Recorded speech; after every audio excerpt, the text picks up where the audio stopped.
Kanchipuram Varamahalakshmi Silks, the Grand Banarasi Mela. First time ever in Hyderabad starting from November 1st.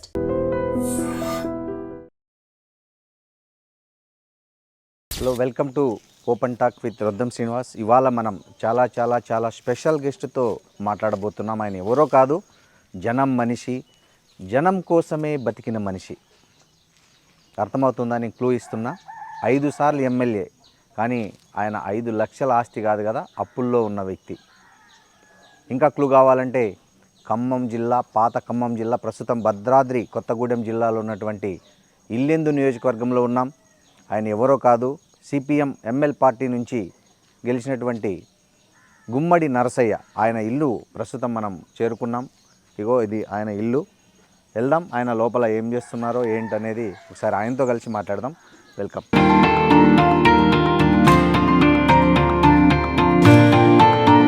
Sir నమస్తే, I dream నుంచి. Thank you. అదే మిమ్మల్ని ఇట్లా లైవ్లీగా చూద్దామని వచ్చాం సార్. నమస్తే సార్, నా పేరు శ్రీనివాస్, రొద్దం శ్రీనివాస్, సీనియర్ జర్నలిస్ట్ని. భారత రాజకీయాల్లో గాంధీ ఒక నిరాడంబరతకు, నిబద్ధతకు, క్రమశిక్షణకు, నిజాయితీకి ఎలా మనం ప్రసిద్ధి చెందారో, తెలుగు రాష్ట్ర రాజకీయాల్లో మీరు అలా ప్రసిద్ధి చెందిన వ్యక్తి.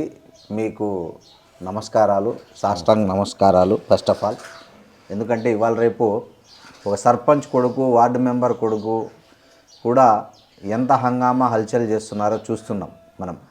కానీ మీరు 5 సార్లు ఎమ్మెల్యే, అది కూడా అసలు ఏ పార్టీ, బుర్జువా పార్టీల నుంచి కాకుండా ఒక సిపిఐ ఎంఎల్ న్యూ డెమోక్రసీ నుంచి ఎన్నికైన వ్యక్తి మీరు. న్యూ డెమోక్రసీ కాదు, ప్రజాపంద. ప్రజాపంద, ఓకే. సో 5 సార్లు ఎమ్మెల్యే అయ్యారు, ఇలాంటి అతి సాధారణ జీవితం గడుపుతున్నారు. సో ఎక్కడి నుంచి వచ్చింది సార్ ఈ స్పిరిట్ మీకు? మీరు ఇప్పుడే గాంధీ గారిని గురించి మాట్లాడారు. నన్ను గాంధీ గారి లాగా పోల్చాల్సిన అవసరం లేదు. ఓకే. గాంధీ గారు ఉన్నతమైనటువంటి కుటుంబం నుంచి ఆ స్థాయి నుండి వచ్చినటువంటి అతను. ఆయన ఆదర్శాలని తీసుకోవాల్సినటువంటి అవసరం లేదు. ఓకే. మాకు సంబంధించినటువంటి విషయానికి వస్తే మేము 5 సార్లు ఎమ్మెల్యే అయినా ఇంత సాధారణంగా ఎట్లున్నారు అనే విషయానికి వస్తే, మేము నేచురల్గా వెనకబడ్డ ప్రాంతం నుండి, వెనకబడ్డ జాతి నుండి, వెనకబడ్డ కుటుంబం నుంచి వచ్చినటువంటి వాళ్ళం. మాకు ప్రత్యేకంగా దాన్ని పోల్చాల్సినటువంటి అవసరం లేదు. ఓకే. వెనకబడ్డ జాతి, వెనకబడ్డ ప్రాంతం, వెనకబడ్డ కుటుంబం మాది. అట్లా మా పుట్టుక నుండే ఈ సాధారణమైనటువంటి విషయాల్ని చూడాలి. మేము అట్లా వెనకబడినటువంటి వాళ్ళం కాబట్టి, ఆ పరిస్థితి నుంచే పెరిగిన వాళ్ళం కాబట్టి, అదే సమయంలో ఈ వెనకబడ్డ కుటుంబం, వెనకబడ్డ ప్రాంతం, వెనకబడ్డ జాతి అనేటువంటిది ఏదైతే ఉందో అది మమ్మల్ని అట్లా. జనరల్గా మనిషి స్వభావం ఏంటంటే, ఏదైతే తను లేనితనాన్ని అనుభవిస్తాడో అవకాశం ఉన్నప్పుడు దాన్ని ఆస్వాదించాలనుకుంటాడు కదా. జనరల్గా మనిషి స్వభావం అది. మనిషి స్వభావం అయినా మా స్వభావం వెనకబాటు తనం నుండి వచ్చినటువంటిది. అందుకనే దాని నుండి పెరిగినటువంటి దాన్ని ఇంకా పెంచుకోవాలనేటువంటిది కాకుండా, ఎంతసేపు వెనకబడ్డ వాళ్ళం కదా అనేటువంటిది కాకుండా, ఆ వెనకబడ్డ తనానికి కారణం ఏంటో చూస్తూ పెరిగినటువంటి వాళ్ళం. వెనకబడి ఉంటుంది కారణం, కానీ వెనకబడి ఉండటానికి ఈ వెనకబడినటువంటి ప్రాంతంలో ఉన్నటువంటి మేము ఈ వెనకబడితనం పోవాలనేటువంటి దానితోటి మేము పెరిగినాం. మాకు మా పార్టీ మా దగ్గరకు వచ్చినప్పుడు కూడా మాకు నేర్పినటువంటిది, మాకు చెప్పినటువంటిది, ఈ వెనకబడ్డటువంటి వాళ్ళ పరిస్థితుల్ని మెరుగుపరచడం కోసం మమ్మల్ని తయారు చేయటానికి ప్రయత్నం చేశారు. ఆ వెనకబడ్డటువంటి ప్రాంతంలో వెనకబడ్డటువంటి జాతిగా ఉన్నటువంటి కోయ జాతి కోయ కుటుంబాలకు సంబంధించిన విషయానికి వస్తే ఇక్కడ ఉన్నటువంటి మెరుగైనటువంటి వాళ్ళు ఎవరైతే ఉన్నారో, ఉన్నతమైనటువంటి వాళ్ళు ఎవరైతే ఉన్నారో వాళ్ళు ఈ ప్రాంతంలో ఈ ప్రజల్ని ఈ జాతిని దోసుకుంటూ పెత్తనం చేస్తున్నటువంటి వాళ్ళకు వ్యతిరేకంగా మమ్మల్ని తయారు చేశారు. సార్ జనరల్గా మీరు ఇంత కరుడుగట్టిన మానవతావాది, ఈ మీ ఫ్యామిలీ బ్యాక్గ్రౌండ్ ఏంది, అసలు మీలో ఇట్లాంటి ఒక ఆదర్శవంతమైన భావాలను ఎక్కడి నుంచి మీరు స్ఫూర్తి పొందారు? అంటే తల్లిదండ్రుల నుంచా, గురువుల నుంచా, సమాజం నుంచా, లేదా పార్టీ నుంచా, సిద్ధాంతాల నుంచా? మా తల్లిదండ్రులు మా తాతలు తండ్రుల నుంచి కూడా వెనకబడి ఉన్నటువంటి జాతి అండి ఇది. మా జాతి కోయ జాతి. కోయ జాతి. వీళ్ళని ఉన్నతమైనటువంటి వాళ్ళు ఎవరైతే ఉన్నారో బూర్జువా వర్గానికి సంబంధించిన వాళ్ళు ఈ ప్రాంతంలో ఈ భూములంతా కూడా వాళ్ళ ఆక్యుపేషన్లో వాళ్ళ ఆధీనంలో ఉంచుకున్నారు.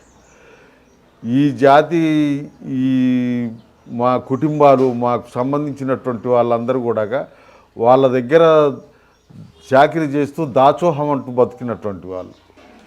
వాళ్ళకి ధైర్యం చెప్పేవాళ్ళు కానీ వాళ్ళకి తెలివితేటలు చెప్పేవాళ్ళు కానీ లేకపోవటం, ఆ రకంగా వాళ్ళ దగ్గర ఉన్నటువంటి పెత్తందారులు ఎవరైతే ఉన్నారో బూర్జువా వర్గానికి సంబంధించినటువంటి దొరలు వీళ్ళు ఎవరైతే ఉన్నారో వాళ్ళు ఎప్పుడూ వాళ్ళని అట్లే చూస్తూ వచ్చారు. ఆ రకమైనటువంటి పద్ధతుల్లో పెరిగినటువంటిది ఈ ప్రాంతంలో ఉన్నటువంటి ఇక్కడ మాకు సంబంధించి మా కుటుంబమో లేకపోతే మా ప్రాంతం మా ఊరో కాదు. ఓకే. ఈ ఏజెన్సీ ప్రాంతంలో అడవిలో బతుకుతున్నటువంటి అడవి ప్రాంతంలో బతుకుతున్నటువంటి ఈ ప్రజలందరూ కూడా అంత అణగారినటువంటి అంత క్షీణిస్తున్నటువంటి పరిస్థితిలో ఉన్నటువంటి వాళ్ళు. ఏదైతే మొత్తానికి మన దేశంలో ఈ దేశ స్వతంత్రం కోసం సాగినటువంటి ఉద్యమం నేపథ్యం ఉంది. అట్లే ఆ ఉద్యమం జరుగుతున్నటువంటి క్రమంలోనే ఈ ప్రాంతాన్ని నైజాం పాలించేవాడట. ఆ నైజాం పాలనలో కూడా అణిచివేతకు గురైనటువంటి వాళ్ళు అందరూ ఎప్పుడు అణిచివేస్తూ చాకిరీ చేపిస్తూ ఉడిగని చేపిస్తూ వాడుకున్నటువంటి వాళ్ళే. వీళ్ళని ఎవరు కూడా ముందుకు తీసుకొచ్చి వాళ్ళని ఆదుకోవటం కోసం వాళ్ళ అభివృద్ధికి తోడ్పడినటువంటి వాళ్ళు లేరు. ఆనాడు జరిగినటువంటి ఈ ప్రాంతాన్ని దోస్తూ ఉన్నటువంటి ఈ ప్రాంతాన్ని ఏలుతున్నటువంటి నైజాం నవాబుకి వ్యతిరేకంగా మొదలైనటువంటి తెలంగాణ సాయుధ రైతాంగ పోరాటం నేపథ్యం ఉంది. అవును. ఆనాడు వాళ్ళు ఆ జాగీర్దారికి ఆ జమీందారికి వ్యతిరేకంగా పోరాడుతూ ఈ ప్రజలకి భూమి కావాలనేటువంటిది తీసుకొచ్చారు. ఆ రకమైనటువంటి పద్ధతుల్లో జరిగిన పోరాట నేపథ్యం కూడా ఉంది. అప్పటి నుంచి ఇప్పటిదాకా అంటే మీ ఫాదరు అట్లా ఏమన్నా రైతాంగ పోరాటంలో కానీ అట్లా పాల్గొన్న చరిత్ర ఉందా, లేకపోతే మీరే మొదటి తరమ మీ కుటుంబంలో రాజకీయాల వైపు కానీ ఉద్యమాల వైపు కానీ వచ్చిన దీంట్లో? ఈడ చూస్తే కనపడేది మా కుటుంబం మా ప్రాంతం అనేటువంటిది, కానీ ఏజెన్సీ ప్రాంతం అంతా కూడా అట్లా వెనకబడినటువంటిదండి. ఇక్కడ ఎవరు కూడా వాళ్ళకు నాయకత్వం వహించి రాజకీయాలు చేసి ఆ పద్ధతుల్లో వచ్చినటువంటి వాళ్ళు కాదు. నిజంగా మా కుటుంబానికి సంబంధించినటువంటి విషయానికి కంప్లీట్ పూర్ కుటుంబం. మా తాత అటువంటి జీవితమే గడిపాడు, మా నాన్న అటువంటి జీవితమే. ఎలాంటి జీవితం గడిపారండి? అంటే వాళ్ళు ఇట్లా మీరు చెప్తున్నట్లు ఎవరైనా దొరల ఇంట్లో కానీ లేకపోతే ఎట్లా పని చేశారా, లేకపోతే కూలీ అట్లా చేసుకుంటూ పెరిగి అంటే ఎలాంటి పరిస్థితులు అనుభవించారు? చాలా కటు పరిస్థితుల్ని నేను పుట్టిన తర్వాత నేను పెరిగి వస్తున్నటువంటి క్రమంలో చూసినటువంటి పరిస్థితులు అయితే చాలా కటుగా ఉన్నటువంటి ప్రాంతం అండి. వీళ్ళు ఎప్పుడూ అడవిలో దొరికేటువంటి పండ్లు కాయలు గడ్డలు వీటిని తెచ్చుకొని వీటిని సేకరించుకొని తిని బతికినటువంటి కుటుంబం. భూమికి సంబంధించినటువంటి విషయానికి వస్తే ఆనాడు ఆ పంట పండియటానికి కూడా సరైనటువంటి తెలివితేటలు లేనటువంటి పరిస్థితి. ఏదో ఆ గటకలు జొన్నలు ఇటువంటి వాటిని వేసి వాటిలో కలుపు తీసేవాళ్ళు కాదు, వాటికి మందులు వేసేవాళ్ళు కాదు. వాళ్ళకు దగ్గర ఉన్నటువంటి పశువుల పేడతోటి పంట పండించుకునేటువంటి వాళ్ళు చాలా. సార్ ఇందాక గట్టిగా అన్నారు, మీ తాతలు గట్టిగా తాగేవాళ్ళని. ఇందాక మీరు ఇంట్లోకి వెళ్ళి చూస్తే మీ భార్య గారు అదే మీ కోడలు గారు ఇద్దరు గట్టిగే చేస్తున్నారు, జొన్న గట్టిగా. ఇప్పటికీ అది నిద్రలేస్తానే మీరు గట్టికతో ప్రారంభమవుతుందా మీ డే? నిజంగా ఇలా కొద్దిగా మెరుగైనటువంటి పరిస్థితులు ఉన్నా కానీ ఆరోగ్యాలకు సంబంధించిన విషయానికి వస్తే ఇలా అప్పుడేమో లేక తిన్నాం, ఇవాళేమో ఆరోగ్యరీత్యా వాటిని కంటిన్యూ చేస్తున్నాం. సరే జనరల్ ఎట్లా మీ డే ఎట్లా స్టార్ట్ అవుతుంది మామూలుగా? ఇప్పుడైతే ఇంతకుముందేమో పొద్దున్న లేవగానే పశువులతోటి చేలకి పనులకి వెళ్ళేవాళ్ళం. ఇవాళ నాకు సంబంధించిన విషయానికి వస్తే పొద్దున్న లేవగానే తయారు కావాలి, ప్రజా కార్యక్రమాల్లోకి వెళ్ళాలి. ఇప్పుడు కూడా మీరు ఎప్పుడొస్తారా అని చూశాను నేను. ఇంత పెందలకాడు వస్తారనుకోలేదు నేను. వెంటనే ఇప్పుడు లేవగానే తయారయ్యి కలెక్టర్ దగ్గరికి వెళ్ళాల్సిన పని ఉంది. ఓకే, దేని ఏ సమస్య మీద? ఇప్పుడు మేము దున్నుకుంటున్నటువంటి పొడు భూములకి అంతకు ముందు నుంచి ఉన్నటువంటి వాళ్ళేమో ఎటువంటి ప్రయత్నం చేయలేము. నేను ఎమ్మెల్యేగా 83 ఎన్టీ రామారావు గవర్నమెంట్లో ఎమ్మెల్యేగా గెలిచాను. ఎన్టీ రామారావు దగ్గరికి వెళ్ళినప్పుడు కూడా ఇది సెంట్రల్ గవర్నమెంట్ వ్యవహారం, సెంట్రల్ గవర్నమెంట్ చూడాల్సింది, సెంట్రల్ గవర్నమెంట్ చేయాల్సింది, ఇది రాష్ట్ర గవర్నమెంట్ చేసేది కాదు, మనం ఏం చేయలేం కదా అని చెప్పి ఆయన మేము ఇచ్చినటువంటి రిప్రజెంటేషన్ని మా తరఫున ఆయన ముఖ్యమంత్రిగా సెంట్రల్ గవర్నమెంట్కి రాయటం జరిగింది. ఇందిరాగాంధీకి అప్పుడున్నటువంటి గవర్నమెంట్కి రాయటం జరిగింది. అట్లా ఈ 2004లో వచ్చినటువంటి ఇక్కడ కాంగ్రెస్ గవర్నమెంటు, రాజశేఖర రెడ్డి గవర్నమెంటు, వీళ్ళు ఇక్కడ కాంగ్రెస్ గవర్నమెంటు, సెంట్రల్లో కాంగ్రెస్ గవర్నమెంట్ ఉండి ఏదైతే మొత్తానికి ఒక చట్టం తీసుకొచ్చారు, ఆదివాసులకి అటవీ హక్కుల చట్టం అని. ఆ చట్టం ప్రకారంగా ఇప్పుడు కొంతమందికి ఇచ్చారు, ఇంకా కొంతమందికి ఇవ్వాలి, ఇంక ఇవ్వాల్సినటువంటి అవసరం ఉంది. ఆ చట్టం పరిధిలో కూడా పట్టాలు ఉంటే కూడా ఇంకా ఫారెస్టు వాళ్ళు, పోలీసు వాళ్ళు ఆ భూములు దున్నకుండా చేయటం, వేసిన పంటల్ని ధ్వంసం చేయటం, ఇప్పుడు చేతికి వచ్చినటువంటి పంటను తీసుకోకుండా అడ్డం తగలటం, అడ్డం పోయినటువంటి వాళ్ళ మీద పోలీస్ డిపార్ట్మెంటు సహకారం తీసుకొని కేసులు పెట్టడం, అరెస్టులు చేయటం జరుగుతుంది. ఆ మధ్య ఒక ఫారెస్ట్ ఆఫీసర్ను కూడా కొట్టి చంపేసినట్లున్నారు కదా సార్. ఇట్లాంటి పోడు భూముల వ్యవహారంలోనే ఇక్కడేనా? ఇప్పుడు అక్కడక్కడ ఇప్పుడు ఈ కొత్తగూడెం జిల్లాలోనే చండ్రుగొండ మండలంలో జరిగింది ఆ ఘటన. అటువంటి ఘటనలో ఇటు ఆదిలాబాదు, కరీంనగర్కి వెళ్ళి కూడా 2 ఘటనలు జరిగినట్టున్నాయి. ఏదైతే వాళ్ళు అడ్డం పోవటం, వాళ్ళు ఫారెస్టు వాళ్ళు హరాచకంగా చేయటం ఇవన్నీ జరుగుతున్నాయి. అటువంటి ఘటనలు జరుగుతున్నటువంటి క్రమంలో ఇక్కడ వేసిన పంటల్ని ధ్వంసం చేస్తున్నారు. చేతికి వచ్చిన పంట తీసుకోవటానికి పోతే అరెస్టులు చేస్తున్నారు, కేసులు పెడుతున్నారు. ఇటువంటివి ఎన్ని ఉన్నాయి. ఇలా అదే విషయం మీద కలెక్టర్ గారిని రిప్రజెంట్ చేయడానికి పోదామని ఉన్నాం. మీరు వచ్చారు. ఇప్పుడు ఈ కార్యక్రమం మీ పని అయిపోగానే అటు వెళ్ళాలి. ఇప్పుడు మీకు ఏ వయసులో ఈ సిద్ధాంతాల పట్ల ఆకర్షితులయ్యారు, ఈ భావాల పట్ల ఆకర్షితులయ్యారు, ఎలా ఎవాల్యూట్ అయ్యారు, అంటే ఎలా పరిణామం చెందారు దాన్ని గ్రాడ్యువల్గా?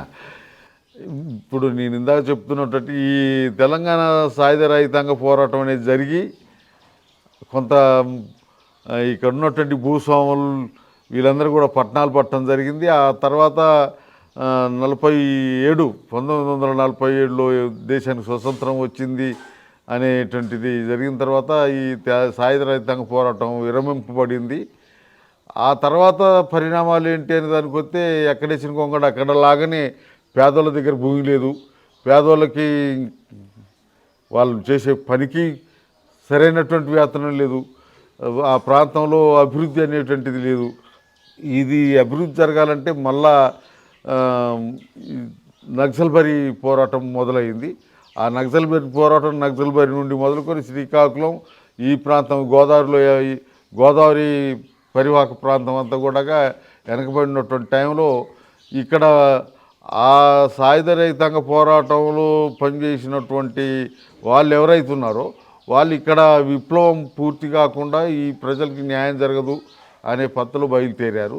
వాళ్ళు ఈ ప్రాంతంలో ఈ ఏజెన్సీ ప్రాంతంలో అడవి ప్రాంతంలో ఈ మన తెలంగాణ ఆంధ్ర రాష్ట్రమే కాకుండా దేశవ్యాప్తంగా ఉన్నటువంటి పరిస్థితుల్ని దృష్టిలో పెట్టుకొని వాళ్ళు వచ్చి రావటం జరిగింది. ఈ ప్రాంతానికి మా ప్రజల దగ్గరికి ఈ ప్రాంతంలో ఉన్నటువంటి సండ్ర పుల్లారెడ్డి, మాదాల నారాయణ స్వామి, దేవులపల్లి వెంకటేశ్వరరావు, కొల్ల వెంకయ్య, షార్ మజుందారు నాయకత్వంలో వీళ్ళు ఇక్కడ తయారయ్యారు. అయితే మళ్ళా షార్ మజుందారుని వదిలేసి షార్ మజుందారు ఆలోచన ఏదైతుందో, షార్ మజుందారు పద్ధతి ఏదైతుందో కొద్దిగా ప్రమాదకరంగా ఉందని చెప్పి ఆయనకు దూరం అవుతూ ఈ ప్రాంతంలో ఉన్నటువంటి ప్రజల దగ్గరికి వచ్చి ఇది చేశారు. అప్పటికి ఎన్నికల ద్వారా కాదు, ఈ ఓట్ల ద్వారా కాదు, గన్ను ద్వారాగానే అనే నినాదంతో బయలుదేరినటువంటి వాళ్ళు దాన్ని 78 నాటికి దాన్ని మార్చుకొని ఎన్నికల్లోకి వచ్చారు, ఎన్నికల్లో పాల్గొన్నారు. మీకంటే ఏ వయసులో ఫస్ట్ తెలిసింది? నాకు 78లో ఓటుకు వచ్చిందండి. ఈ పార్టీ 78లో ఎన్నికలకు వచ్చి ఈ ఇల్లెందు కాన్స్టిట్యున్సీలో అభ్యర్థిని నిలబెట్టి ఇది చేశారు. నేను ఫస్ట్ నాకు ఎన్నికల్లో ఓటు హక్కు రావటం కానీ ఓటు వేయటం కానీ ఈ 78లో ఈ పార్టీకి ఓటేశాను. అప్పుడు శాపలెర్రయ్య అనేటువంటి వ్యక్తి ఈ పార్టీ అభ్యర్థిగా ఉండి గెలిచాడు. ఆయన గెలిచిన తర్వాత 80 టైంలో ఆయన ఈ పార్టీ విధానాలకి విరుద్ధంగా ఈ పార్టీకి దూరం అయ్యాడు. ఆయన్ని ఈ పార్టీ నుంచి ఆయన అనుచరుడుగా ఉండేవాళ్ళ అప్పుడు మేము చిన్నోళ్ళం, మాకు ఇంకా ఈ రాజకీయాలకు సంబంధించిన అంశాలు లేవు. ఆ ఎన్నికలు అయిన తర్వాత మేము ఆ పార్టీ ఆర్గనైజేషన్ ఈ ప్రాంతానికి రావడం జరిగింది. ఆ పార్టీ ఆర్గనైజేషన్లో ఉన్నటువంటి కార్యకర్తలు మా దగ్గరికి వచ్చి ఈ కూలీ రేట్లు పెంచడంలో కానీ, మాకు అప్పుడు ఎంత కూలి ఉండేది అని అంటే 2 రూపాయలు 3 రూపాయలు కూలి, పొద్దుదాకా పనిచేస్తే 2 రూపాయలు 1980లో 80 ఆ ప్రాంతంలో అట్లా వాళ్ళ కూలి రేట్లు పెంచుకునే వాళ్ళం.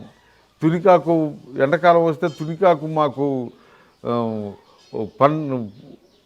రెండో పంట లాంటిది. ఆ తునికాకు కోస్తే తునికాకు రేట్ పెద్ద కట్ట ఇంతలావు కట్ట కడితే అందులో 200 150 ఆకులు ఉండే కట్ట, దాన్ని 2 పైసలు 3 పైసలు రేటుతోటి ఉండేది నాకు తెలిసి. నేను సరే, మొదటిసారి మీరు 83లో అభ్యర్థి కదా, మీ ఎంపిక ఎలా జరిగింది? మీరు ఊహించారా అప్పుడు మిమ్మల్ని ఎమ్మెల్యేగా ఎంపిక చేస్తారని? అలా ఎవరు చేశారు మిమ్మల్ని ఎమ్మెల్యేగా నిలబడం? అట్లా బతుకుతున్నటువంటి క్రమంలో ఈ ప్రాంతానికి ఆ పార్టీ ఆర్గనైజేషన్, ఆ పార్టీ కార్యకర్తలు వచ్చి మమ్మల్ని అందరినీ ఆ పద్ధతిలో ఇది చేసేవాళ్ళు, వాళ్ళతోటి తిరిగేవాళ్ళం. అప్పుడు 78 ఎన్నికల్లో ఎమ్మెల్యేని గెలిపించుకుంటే ఆ ఎమ్మెల్యే పనికి రాకుండా అయితే ఆయన్ని పక్కకు పెట్టేసి మళ్ళా ఏం చేశాడు ఆయన? ఏం చేశాడు? అంటే మీ ప్రజా పార్టీ విధానాలకు వ్యతిరేకంగా ఇలా అసెంబ్లీ జరుగుతుంది. అసెంబ్లీలో ఈ ఈ రాజ్యసభకు ఎన్నుకునే వాళ్ళని, ఈ ఎమ్మెల్సీలుగా ఎన్నుకునే వాళ్ళని వీళ్ళకి ఓట్లు వేయాలి ఎమ్మెల్యేలు. అవును. అయితే ఈ పార్టీ మనకు ఓట్లు వేయాలి తప్ప మనం ఓట్లు ఎవరికి బూర్జో పార్టీల వాళ్ళకి వేయటానికి వీల్లేదనేటువంటిది ఉండే. వీళ్ళు పార్టీ చెప్పిన మాట కాకుండా, పార్టీ చెప్పిన ఆలోచన కాకుండా ఆయన అప్పుడు అక్కడ ఉన్నటువంటి వాళ్ళ ఆ ఎమ్మెల్యేలు, అక్కడ ఉన్నటువంటి ఎమ్మెల్యేలతోటి ఆయన పోయి ఆ ఓట్లు వేయటం జరిగింది. ఎవరికి వేసాడు అప్పుడు? ఎవరు రాజ్యసభకు నిలబెట్టారు? ఎవరు అప్పుడు ఎవరికో వేసాడు ఓటు. దాన్ని తప్పని చెప్పాము. అట్నే తను ఇక్కడ కాన్స్టిట్యున్సీకి వచ్చినప్పుడు ప్రజలకు సంబంధించిన విషయాల్లో కూడా ఆయన ఆ పనిలో కాకుండా కొద్దిగా విరుద్ధమైనటువంటి పత్రులు ఉండటం వల్ల ఆయన్ని పార్టీ నుంచి పదవి నుంచి ఎలగొట్టారు. అయితే ఆ పదవి వీళ్ళు ఎలగొడితే పోయి పదవి కాదు కదా, మళ్ళా రాజీనామా చేయాలా, ఇవన్నీ కథలు ఉంటాయి. ఆయన పోయి ఆ కాంగ్రెస్ పార్టీ ఎమ్మెల్యేలతోటి కలిసి ఈ పార్టీ దగ్గర రాకుండా ఉండే, ఏదైతే మొత్తానికి 83 దాకా ఆయన ఎమ్మెల్యేగా కంటిన్యూ అయ్యాడు. ఈ మళ్ళా 81లో పంచాయతీ ఎన్నికలు వచ్చినాయి. పంచాయతీ ఎన్నికల్లో ఈ ప్రాంతం నుంచి సర్పంచ్ అభ్యర్థుల్ని నిలబెట్టడం, గెలిపించడం. అప్పుడు కూడా ఈ పార్టీ సిపిఐఎంఎల్ ప్రజాపంద పార్టీ వాళ్ళని నిలబెట్టింది. ఈ ప్రాంతంలో ఏజెన్సీ ప్రాంతంలో ఉన్నటువంటి అందరినీ గెలిపించుకుంది. ఈడ ఈ పంచాయతీని ఉసిరికాయలపల్లి పంచాయతీ. ఈ ఉసిరికాయలపల్లి పంచాయతీకి ఇక్కడి నుంచి మొదలుకొని, మా ఊరు దగ్గర నుంచి మొదలుకొని సీతారాంపురం, భాగ్యనగర్ తండా, పోలంపల్లి, ఇవన్నీ కూడా ఒక పంచాయతీ అనమాట. అట్లా ఏడు నుంచి సర్పంచ్ అభ్యర్థిగా నన్ను నిలబెట్టారు. ఎన్ని ఓట్ల మెజార్టీతో గెలిచారు అప్పుడు? అప్పుడు ఈ ప్రాంతంలో ఉన్నటువంటి మా తొడుదొరుగూడెం, ఈ తండాలు, ఈ ఊరు అన్నీ కలిపి ఈ ఆర్గనైజేషన్లో ఉన్నాయి. ఈ ప్రజాపంద పార్టీ ఆర్గనైజేషన్లో ఉండి, అవతల ఉన్న వాళ్ళంతా కూడా కాంగ్రెసు, సిపిఐ, సిపిఎం. 81లో తెలుగుదేశం పార్టీ లేదు అప్పటికి లేదు. అప్పుడు లేదు. వాళ్ళందరూ అక్కడ ఆ ప్రాంతంలో ఉన్నారు. వాళ్ళు పోటీలో ఉన్నారు, ఇక్కడి నుంచి మేము పోటీలో ఉన్నాం. మా పార్టీకి సంబంధించినటువంటి విషయంలో మేము అప్పుడు 81లో జరిగిన పంచాయతీ ఎన్నికల్లో 41 ఓటుతోటి నేను గెలిచాను. 2 సంవత్సరాలకే 82 పూర్తి కాబోయే నాటికే 83 ఎన్నికలు, అసెంబ్లీ ఎన్నికలు రావడం జరిగింది. ఈ అసెంబ్లీ ఎన్నికల్లో మళ్ళా ఇక్కడి నుంచి నన్ను అభ్యర్థిగా నిలబెట్టారు. 78లో 300 మెజార్టీతో గెలిచినటువంటి అసెంబ్లీ స్థానం 3000 మెజార్టీతోటి మళ్ళా ఫస్ట్ టైం 3000 మెజార్టీతోటి గెలిచాము. సరే, 83లో మీరు ఎమ్మెల్యే అనేది పార్టీ నిలబెట్టింది. మీరు ఎట్లా ఫీల్ అయ్యారంటే, మీరు అప్పటికి జస్ట్ సర్పంచ్గానే పనిచేశారు, 2 ఏళ్ళ అనుభవం ఉంది. సో ఎమ్మెల్యేగా అని వాళ్ళు పార్టీ ప్రకటించినప్పుడు మీ ఫీలింగ్ ఏంది అసలు? నాకు పెద్ద ఫీలింగ్గా ఏమీ అనిపించలేదు. పార్టీకి సంబంధించినటువంటి కార్యక్రమాలు, ఆ కార్యక్రమాల్లో నిరంతరం పాల్గొంటుండే వాళ్ళం. ప్రజా సమస్యలకు సంబంధించిన విషయానికి వస్తే ఈ ప్రాంతం అంతా ఒక చీకటి లోయ లాంటిది. ఈ ఇల్లెందు కాన్స్టిట్యున్సీ ఏదైతే ఉందో, గుండాల, ఆలపల్లి, ఇల్లెందు, బయ్యారం, ఇటు టేకులపల్లి, ఈ ప్రాంతం అంతా కూడా ఒక దారి తోవలేనటువంటి పరిస్థితి, వెలుతురు అనేటువంటిది లేనటువంటి పరిస్థితి. ఏదైతే మొత్తానికి 78లో గెలిచినా ఏమి పనులు జరగలేదు, పనులు చేయించుకోలేదు. అంతకు ముందున్నటువంటి ప్రభుత్వాలు కానీ అంతకు ముందున్నటువంటి పాలకులు కానీ మరి ఏమైనా చేశారా చేయలేదా అనే దానికి వస్తే ఏమీ లేదు ఇక్కడ. ఏదైతే మొత్తానికి ఈ ప్రాంతంలో ఉన్నటువంటి ప్రజలందరూ కూడా ఈ అడవిలో దొరికే కాయలు, పండ్లు, గడ్డలు వీటితోటి జీవిస్తున్నటువంటిది. వ్యవసాయం కూడా అసలు డెవలప్మెంట్ లేదు. వ్యవసాయం ఎట్లా చేయాలనో తెలియనటువంటి పరిస్థితి. అటువంటి పరిస్థితులలో ఈ పార్టీకి సంబంధించిన ఆర్గనైజేషన్ వచ్చిన తర్వాత మాకు కానీ ఈ ప్రాంతంలో ఉన్నటువంటి ప్రజలకు కానీ ఆ విధమైనటువంటి మొదటి ఎన్నికల్లో మీరు ఎంత ఖర్చు అయింది మీకు? ఫస్ట్ ఎన్నికలు, ఎమ్మెల్యే ఎన్నికల్లో నాకు తెలిసి మేము ఖర్చు అనేటువంటి విషయానికి నాకు తెలియదు. పార్టీ పెట్టుకుంది, పార్టీకి సంబంధించింది. అప్పుడు వాళ్ళు కరపత్రాలు, పోస్టర్లు, ఈ ప్రచారానికి సంబంధించినటువంటి విషయంలో ఈ ప్రాంతంలో ప్రజలందరూ పోయేవాళ్ళు. అట్లా జరిగింది. ఆనాడు 50-60 వేలు ఖర్చు అయి ఉంటుందని నేను అనుకున్నాను. మీ ప్రత్యర్థి ఎవరు అప్పుడు ఆ ఎన్నికల్లో? ప్రధాన ప్రత్యర్థి అప్పుడు ప్రధాన ప్రత్యర్థికి సంబంధించిన విషయానికి వస్తే కాంగ్రెస్ పార్టీ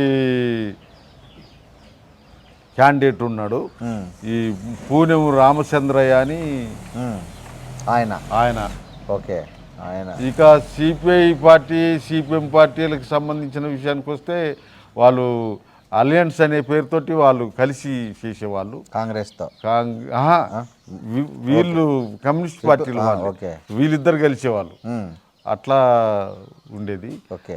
ఆ తర్వాత 83 నుంచి తెలుగుదేశం కూడా వచ్చింది, వాళ్ళు ఉండేవాళ్ళు. అప్పుడు ఎన్టీఆర్ ప్రభంజనం రాష్ట్రమంతా వీచింది కదా సార్, మీ దగ్గర దాని ఎఫెక్ట్ ఏం పడలేదా? ఎన్టీఆర్ ఇక్కడ మా దగ్గర మా ప్రాంతంలో ఈ ఏజెన్సీ ప్రాంతం అంతా కూడా మా ప్రభంజనమే ఉందిలే. కానీ ఎన్టీఆర్ ఇక్కడ వచ్చారా, ప్రచారం వచ్చిండు. ఎన్టీఆర్ మీ కాన్స్టిట్యున్సీలో కూడా కాన్స్టిట్యున్సీ ఇల్లెందు, కొత్తగూడెం, పాలంచ, భద్రాచలం దాకా ఆయన ప్రచారం చేసిపోయి జనం పోయారా? బాగానే పోయారు. ఆయన నాయకుడిగా పోయారా, సినిమా హీరో యాక్టర్గా పోయారా, మొత్తానికి అప్పుడు కూడా జనం బాగానే పోయారు. అయినా మీకు ఏమనిపించింది? జనం అట్లా వెళ్తుంటారు కదా ఎన్టీఆర్ సభలకి, మీకు ఎక్కడైనా అనిపించిందా అరే ఇంతమంది ఆయన సభలకు వెళ్తున్నారు, మరి ఏంటి నా పరిస్థితి అని ఎక్కడైనా ఫీల్ అయ్యారా? అటువంటిది ఏమీ లేదు. ఓకే. ఆ పరిస్థితులు, అటువంటి వాతావరణం మాకెప్పుడూ ఎదురు కాలేదు. ఇప్పుడు కూడా అటువంటిది ఏమీ లేదు. ఇలా కేసీఆర్ మీటింగులకి జనం పోతున్నారు, రేవంత్ రెడ్డి మీటింగులకి జనం పోతున్నారు, వాళ్ళకి బీజేపీ వాళ్ళకి కూడా జనం పోతున్నారు. ఏం లేదు, జనం పోవడం వేరు, ఓటేయడం వేరు. సార్, ఫస్ట్ టైం మీరు అసెంబ్లీకి వెళ్ళారు కదా, ఎన్టీఆర్ అప్పుడు సీఎం, మీ బాగా గుర్తున్న సంఘటన ఏంది? ఫస్ట్ టర్మ్లో మీరు ఎమ్మెల్యేగా ఎన్టీఆర్తో ఎప్పుడైనా ఇంటరాక్ట్ అయ్యారా? ఇంటరాక్ట్ అయినప్పుడు ఆయన ఎలా స్పందించారు మీ ఏదైనా విషయంలో? ఈ ప్రాంతంలో ఉన్నటువంటి అభివృద్ధికి సంబంధించిన విషయంలో రిప్రజెంట్ చేయటానికి పోయేవాళ్ళం. అట్లే ఈ పోడుమూలకి పట్టాలు కావాలనేటువంటి విషయంలో ఆయన్ని గెలవటానికి మా పార్టీగా మా నాయకత్వం పోయింది. అప్పుడు ఆయన దగ్గరికి వెళ్ళినప్పుడు హైదరాబాద్లో పెద్ద ప్రోగ్రాం పెట్టాం. ఒక 20,000 మందితోటి ఊరేగింపు. ఈ ఇక్కడి నుంచి తూర్పుగోదావరి, పశ్చిమ గోదావరి, ఖమ్మం, వరంగల్, కరీంనగర్, ఆదిలాబాదు ఈ ప్రాంతాల నుంచి సేకరించినటువంటి పోడు భూముల పట్టాక దరఖాస్తులు ఒక చిన్న లారీలో దరఖాస్తులన్నీ లారీకి వేసుకుని పోయాం.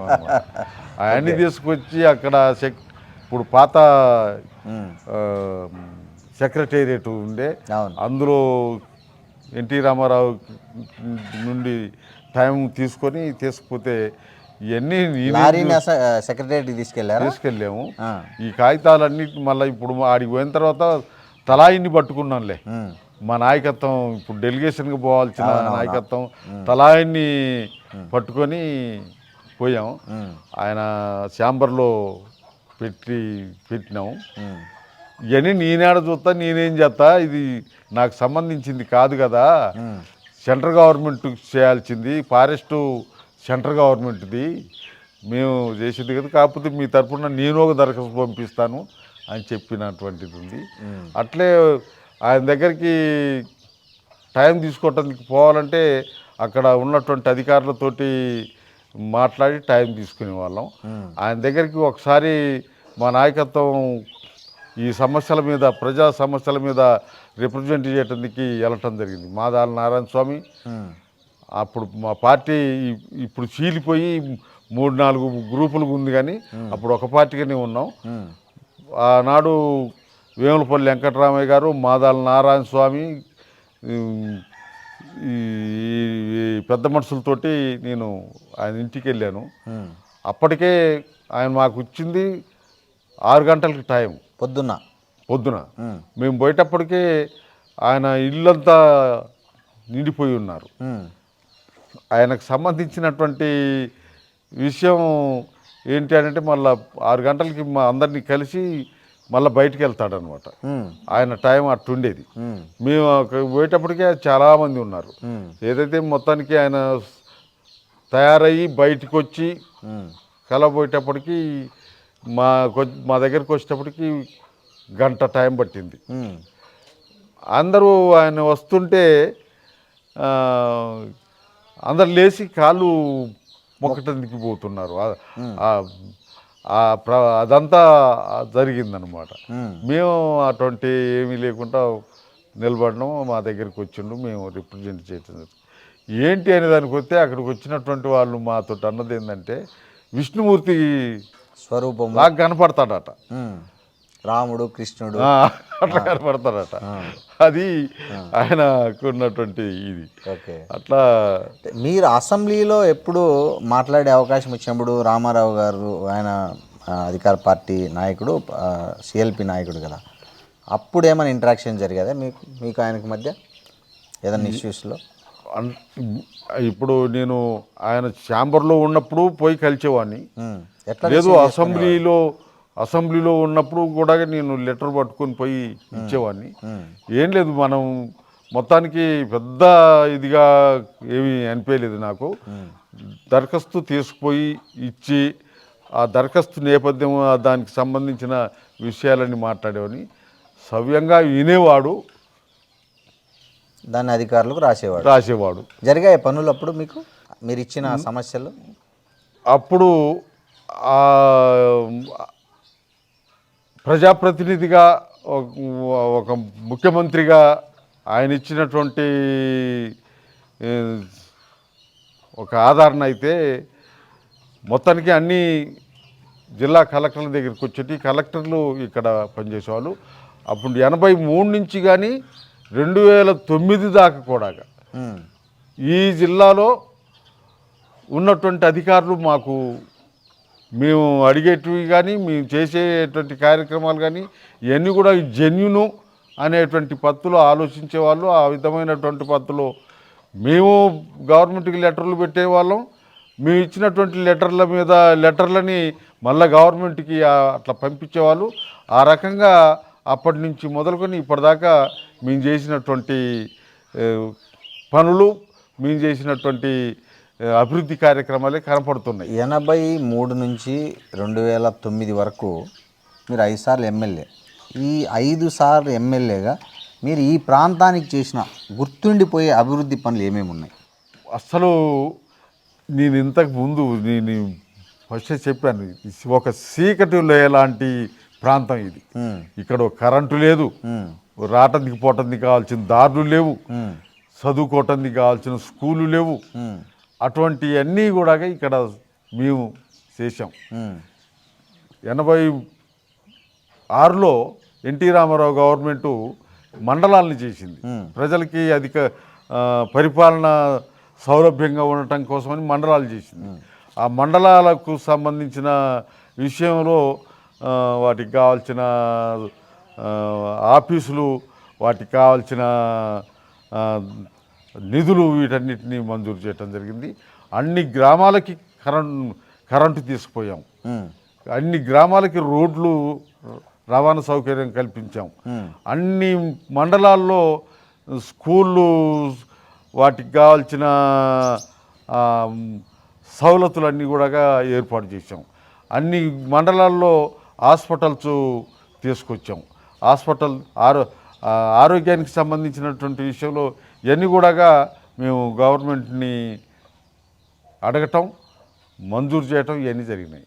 ఇవాళ మేము ప్రత్యేకంగా కొత్తగా చూస్తున్నది ఏంటంటే 2014 నుండి జరిగినటువంటి ఎన్నికలు, ఆ ఎన్నికల్లో గెలిచినటువంటి వాళ్ళు ఇక్కడ ఏమైనా కొత్త పని చేశారంటే ఏమీ లేవు ఇప్పటి వరకు కూడా. ఆ పథకాలు కనపడుతున్నాయి, ఏ సంక్షేమ పథకాలు కనపడుతున్నాయి. ఆ సంక్షేమ పథకాలతోటి వీళ్ళు పరిపాలన కొనసాగిస్తున్నారు. అట్లా కాకుండా సంక్షేమం మీద ఆధారపడి అంతే. ఇప్పుడు కొత్తగా ఏమి లేవు. మేము ఇక్కడ నీటి వనరులకు సంబంధించినటువంటి కార్యక్రమాలు గవర్నమెంట్కి రిప్రజెంట్ చేసాం, వాటిని మంజూరు చేయించుకున్నాం. చెర్లు, లిఫ్ట్ ఇరిగేషన్స్, చెక్ డ్యాములు ఇవన్నీ చేసాం. ఈ ప్రాంతంలో ఉన్నటువంటి ఈ కాన్స్టిట్యున్సీ పరిధిలో ఉన్నటువంటి బయ్యారంకెళ్ళి నుండి పాకాలేరు, మరి పందిపంపులేరు, ఇటు ముర్రేడు, కిన్నెరసాని ఈ నీళ్ళన్నింటినీ గోదావరిలో కలుస్తుంటే చూస్తున్నారు తప్ప అంతకున్న ముందు ఉన్నటువంటి వాళ్ళు వాటిని ఈ వ్యవసాయానికి ఉపయోగిద్దాం, ఈ ప్రాంత ప్రజలకి ఉపయోగపడే పని చేద్దాం అనేటువంటి ప్రయత్నం వచ్చేదే. అది మేము చేసాం. మా ఆధ్వర్యంలో మేము ఉన్న క్రమంలో జరిగినాయి. మీకు ఎన్టీఆర్ సంక్షోభంలో నాదేండ్ల భాస్కర్రావు ఎప్పుడైతే ఎన్టీఆర్ అమెరికా వెళ్ళినప్పుడు పార్టీ చీలి ఆయన సీఎం అయ్యారు, ఆ సందర్భంగా మీకు ఏ వర్గం నుంచి అయినా మా వైపు రండి, మాకు ఓటేయండి అని అట్లాంటివి వచ్చాయి ఆఫర్లు? అటువంటి ఏమీ రాలేదు. మా జోలికి ఎవరు రాలే. అందరినీ తీసుకుపోయి క్యాంపుల్లో పెట్టుకున్నారు. అవును, నేను ఫ్రీగా తిరిగాను. వాళ్ళ పంచాయతీ పరిష్కారం అయ్యేదాకా ఫ్రీగా తిరిగాను. నా దగ్గరికి ఎవరు రాలేదు. మీరు అప్పుడు ఓటేసారా? నేను ఓటేయలేదు. అసెంబ్లీలో ఆ క్యాంపులు లేను. క్యాంపుల్లో మళ్ళీ బల ప్రదర్శన చేశారు, మళ్ళీ అసెంబ్లీకి కాల్ఫర్ చేశారు గవర్నర్ ఎన్టీ రామారావు బల ప్రదర్శనలో. అవును, అప్పుడు యాక్చువల్గా అన్ని సిపిఎం కూడా రామారావుకి మద్దతు ఇచ్చాయి కదా. అవును, అప్పుడు మీరు ఎటువైపు ఉన్నారు? మేము ఎటు లేము. ఓటేసారు? అప్పుడు ఓటేయలేదు. అసెంబ్లీలో ఎవరికి ఓటేయలేదు? ఎవరికి ఓటేయలేదు. ఇటు నాదేండ్లకు ఓటేయాలి, అటు ఎన్టీఆర్కి ఓటేయలే. ఓకే, మీ ఓటుతో అవసరం లేకుండానే మేము మా ఆలోచన కానీ మా పద్ధతి కానీ ఓటు వేయించుకోవాలి, మాకు ఓటు ఎందుకు వేయాలనో చెప్పేవాళ్ళం, ఇతరులకు ఓటు ఎందుకు వేయకూడదో చెప్పేవాళ్ళం. మా ఓటు అవసరమైతే ఎవరికి ఇవ్వాలనో అనేటువంటి విషయానికి వస్తే ఎవరికి ఇవ్వద్దు అనేటువంటిది మీ ఆలోచన, పార్టీ ఆలోచన. మా పార్టీ ఆలోచన. సరే, మీరు పుట్టి పెరిగిన ఊరు ఇదేనా? ఇదేనండి. ఇది అంటే అంతా ఇప్పుడు మా తాతలు నాటి నుండి ఇది ఈయన ఊరు. ఈ స్థలమేనా మీది? మీరు అంటే ఇదే స్థలం. మీరు పుట్టింది పెరిగింది? అంటే నేను పుట్టింది అప్పుడు ఈ నైజాం పరిపాలనలో ఉన్నటువంటి అప్పుడు క్యాంపులు పెట్టారట ఊళ్ళంతా, రజాకారులు. అవునవును, అదే ఇప్పుడు ఆ క్యాంపులు పెట్టారట. మా ఊరు ఈ ప్రాంతంలో ఉన్న వాళ్ళందరినీ ఇల్లెందు తీసుకుపోయి, ఇప్పుడు ఇల్లెందు జూనియర్ కాలేజ్ ఉంది, ఆ ప్లేస్లో ఊళ్ళంతా తీసుకుని పెట్టారట. నేను క్యాంపులో పుట్టానట. Okay okay.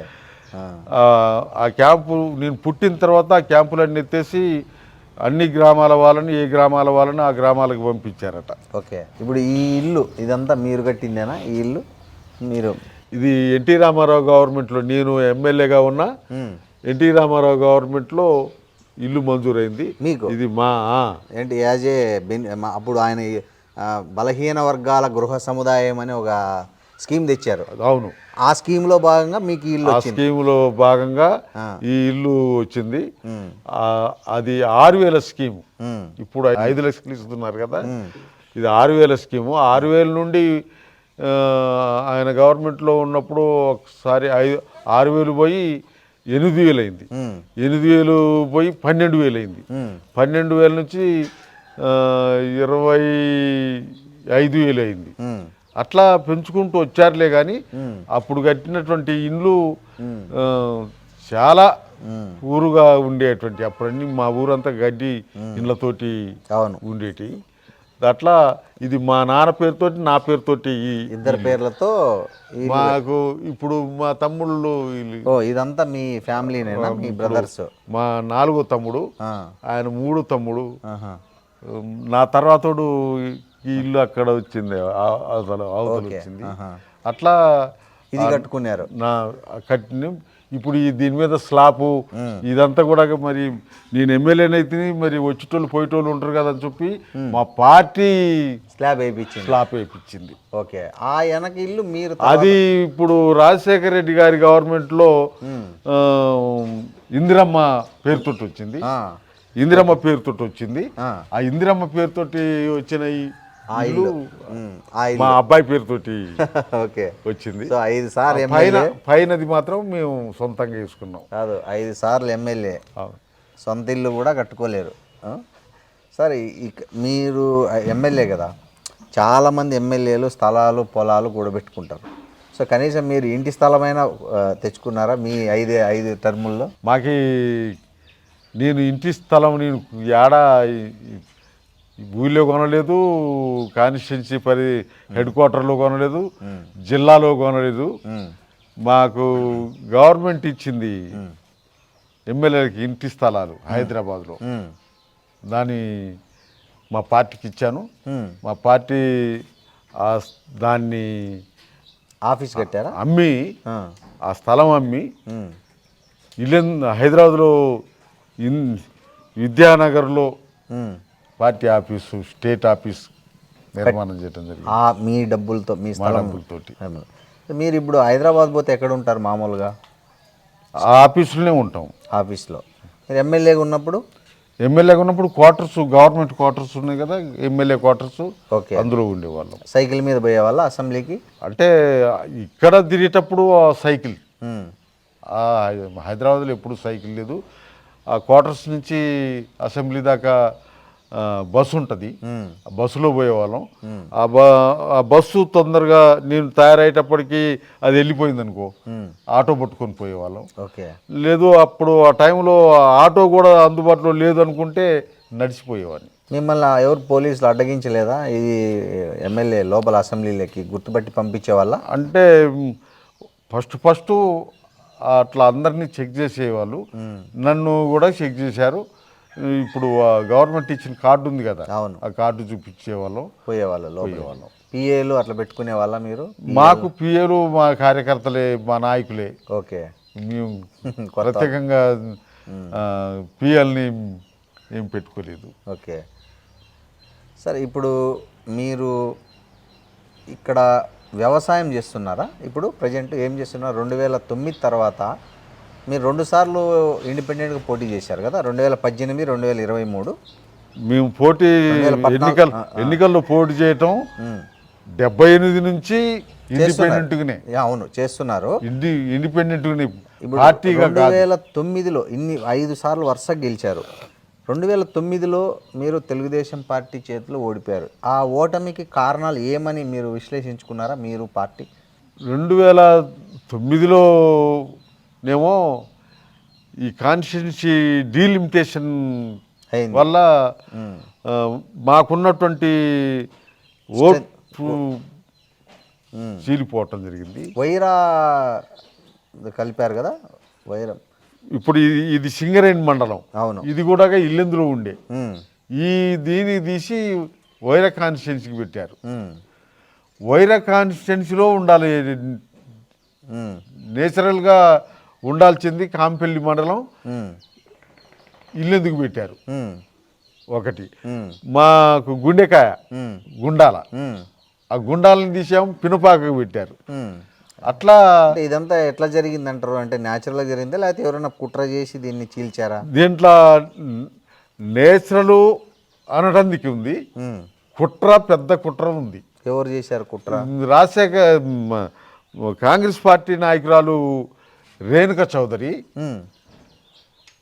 78 నుండి మొదలుకొని 78 కన్నా ముందు ఈ ఈ కాన్స్టిట్యున్సీ కమ్యూనిస్ట్ పార్టీ ఉంది. ఉమ్, కేఎల్ నరసింహరావు గారు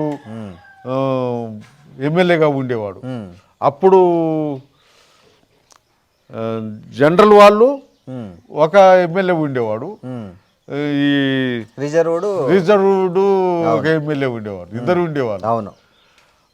అప్పుడు కూడా కమ్యూనిస్ట్ పార్టీకి కంచుకోట ఇది. పంచుకోట ఇది. ఉమ్, దీన్ని 94లో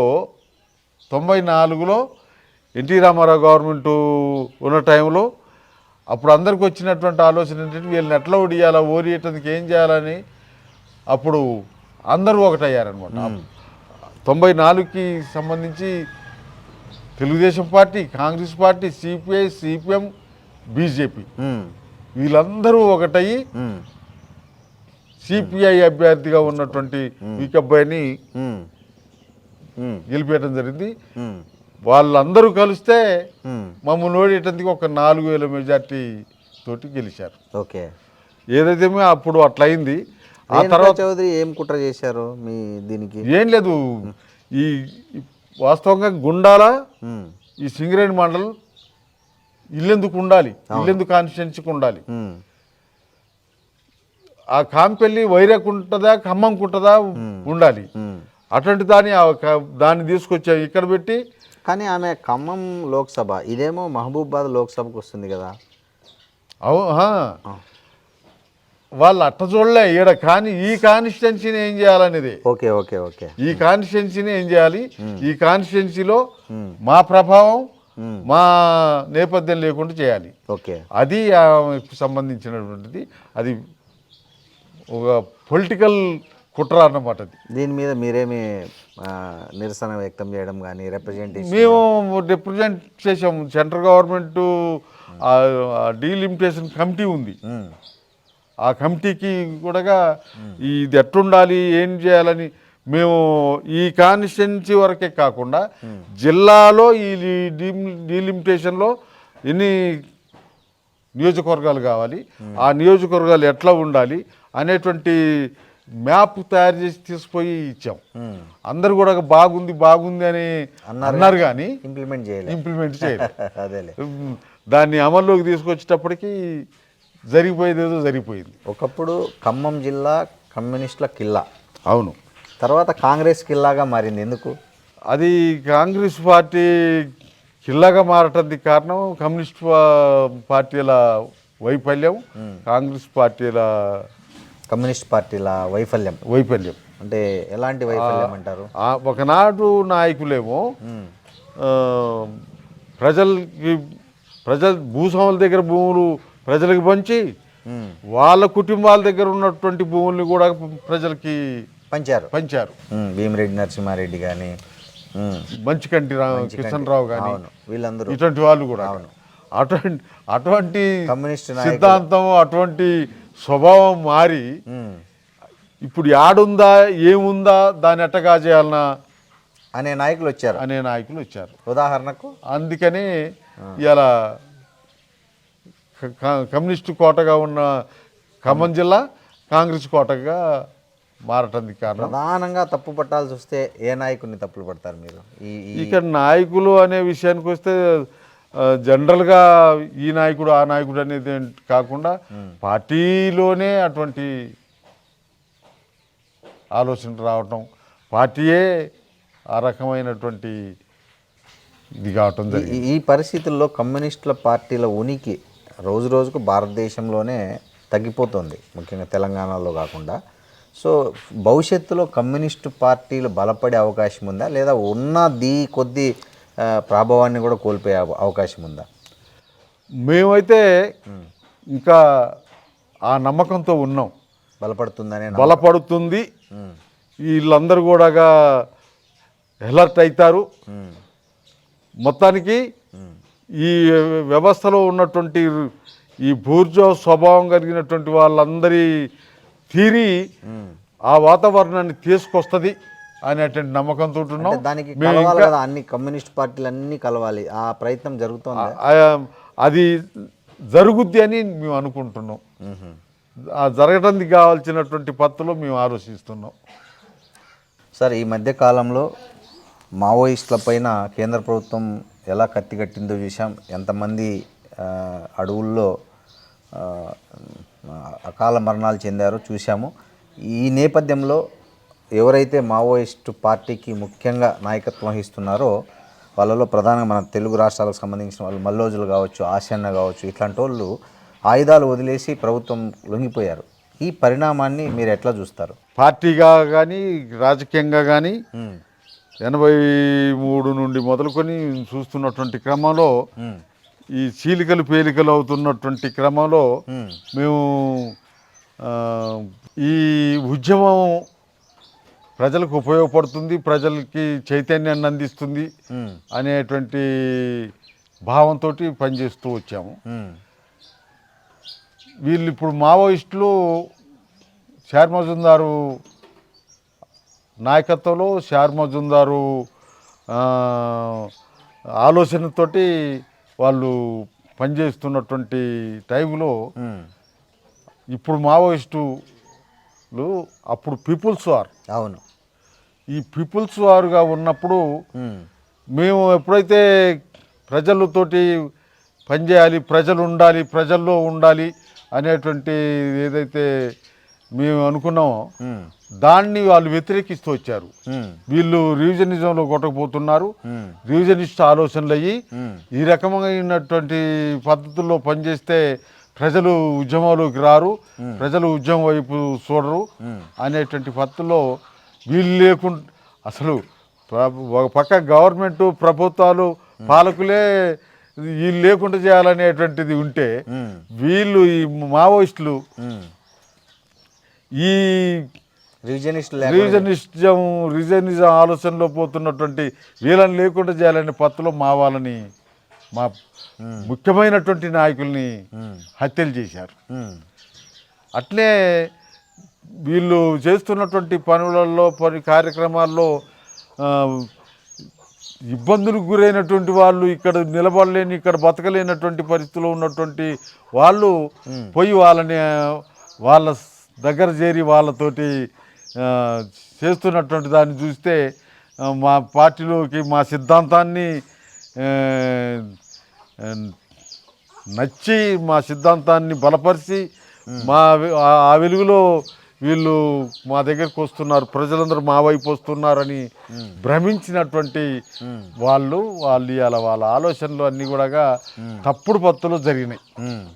ఈ హత్యలు చేయటంలో కానీ ఇలా ప్రభుత్వం బలం ఎంత, మన బలం ఎంత అనేది చూడకుండా మేము యుద్ధం చేస్తున్నాం.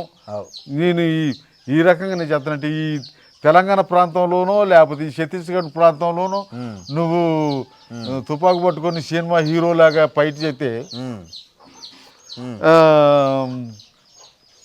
అది అయ్యే పని కాదు కదా, దేశవ్యాప్తంగా రావాలి కదా ఆ మార్పు. అటువంటి ఏం చేయకుండా ఇవాళ సడన్గా దిగిపోయారు. సడన్గా దిగిపోయి చర్చలు వాళ్ళు చర్చలు పిలిచినాడేమో నీతోటి ఏంద్రమా అని అన్నారు. ఇలా మేము మాట్లాడేందుకు వస్తాం అంటే వాడు ఒప్పుకోలేదు, సెంట్రల్ గవర్నమెంట్ ఒప్పుకోలేదు, వాళ్ళు దిగిరాలే. వాళ్ళు ఈ 2026 మార్చి నాటికి అసలు లేకుండా చేస్తామనే నినాదంతో మొదలయ్యాడు. ఏదైతే మొత్తానికి హెవీ రిప్రెషన్ తీసుకొచ్చి దుర్మార్గమైనటువంటి పద్ధతులు చేశారు. ప్రభుత్వం వైపు నుండి అంత దుర్మార్గం సరైంది కాదు. చీకటి ఇది కర్రెగుట్టలు ఇవన్నీ కూడా మరి వాళ్ళ స్థావరాలు అంటున్నారు, మావోయిస్టుల స్థావరాలు. వాళ్ళ స్థావరాలు ఎవరి స్థావరాలు? ఆడ ప్రజలు ఉన్నారు, ప్రజలు జీవిస్తున్నారు. దాని మీద దాడి చేసి మావోయిస్టులను లేకుండా చేస్తాం, నక్సలైట్లను లేకుండా చేస్తాం అనేటువంటి మాట ఏదైతుందో తప్పుడు మాట. వాళ్ళ ప్రజల అవసరాలు ఏంటో చూడాలి కదా. ప్రజల అవసరాలు ఏంటో చూడకుండా ఆడ నక్సలైట్లు ఉన్నారు, నక్సలైట్లను నిర్మూలిస్తాం, నక్సలైట్లను లేకుండా చేస్తాం అనేటువంటిది ఏదైతే తప్పు. వీళ్ళు లొంగిపోవడం కరెక్టేనా? ఆ టైంలో ఇప్పటిదాకా బీరాలు తీసినటువంటి వీళ్ళు యుద్ధం చేయటమే మా పని, మేము యుద్ధమే చేస్తాం అన్నటువంటి వాళ్ళు సడన్గా దిగిపోయి ఇలా తుపాకులతో సహా దిగిపోయి ఇది చేయటం కరెక్ట్ కాదు. నువ్వు రహస్య పార్టీ, కమ్యూనిజం అంటేనే రహస్యంగా బతకాల్సింది. ఆ కమ్యూనిజాన్ని ముందుకు తీసుకుపోవటానికి నువ్వు ఏ పద్ధతుల్లో అనుసరించాలనో దానికి తగిన పద్ధతిలో టెక్నికల్ పద్ధతులు ఇది తీసుకోవాలి. ఇలా టెక్నిజం పెరిగి నువ్వు ఏడున్నో చూస్తాడు, వాడు ఢిల్లీలో ఉండి నువ్వు ఏడుండవో చూస్తాడు. అటువంటి టెక్నిజం పెరిగిన తర్వాత నువ్వు దాన్ని ఎట్లా అధిగమించాలనో లేకుండా సప్పున దిగిపోయి తుపాకులతోటి ఇదయ్యావు. ఒకవేళ తుపాకులు ఇస్తే ఇచ్చినావు, కానీ నిన్ని చంపటం కోసం ప్రకటించినటువంటి ఇది ఏదైతుందో సాయం, ఒకవేళ పోలీసులే ఎన్కౌంటర్ చేస్తే ఆ 6 కోట్ల రూపాయలు పోలీసులకి ఇచ్చేటి. అవును, ఇవాళ నీకు ఇచ్చారు. నువ్వు లొంగిపోయినావు కాబట్టి, నువ్వు చేతులు ఎత్తేసినావు కాబట్టి నీకు ఇచ్చారు. నువ్వు అవి తీసుకోవటం తప్పు. ఓకే, తీసుకోండి. ఒకటి, అదే సమయంలో అందరూ వచ్చినరా లేదా అంటే ఇంకా కొంతమంది ఇంకా అక్కడ చేరి బీరాలు తీస్తూనే ఉన్నారు. వాళ్ళు బీరాలు తీయటం కరెక్ట్ కాదు, ఈయన లొంగిపోవటం కరెక్ట్ కాదు. ఏదన్నా ఉంటే ప్రజల నుండి ఆ వాతావరణాన్ని తీసుకురావాలి. ప్రజల నుండి ప్రభుత్వం మాట్లాడే వాతావరణం తీసుకురావాలి.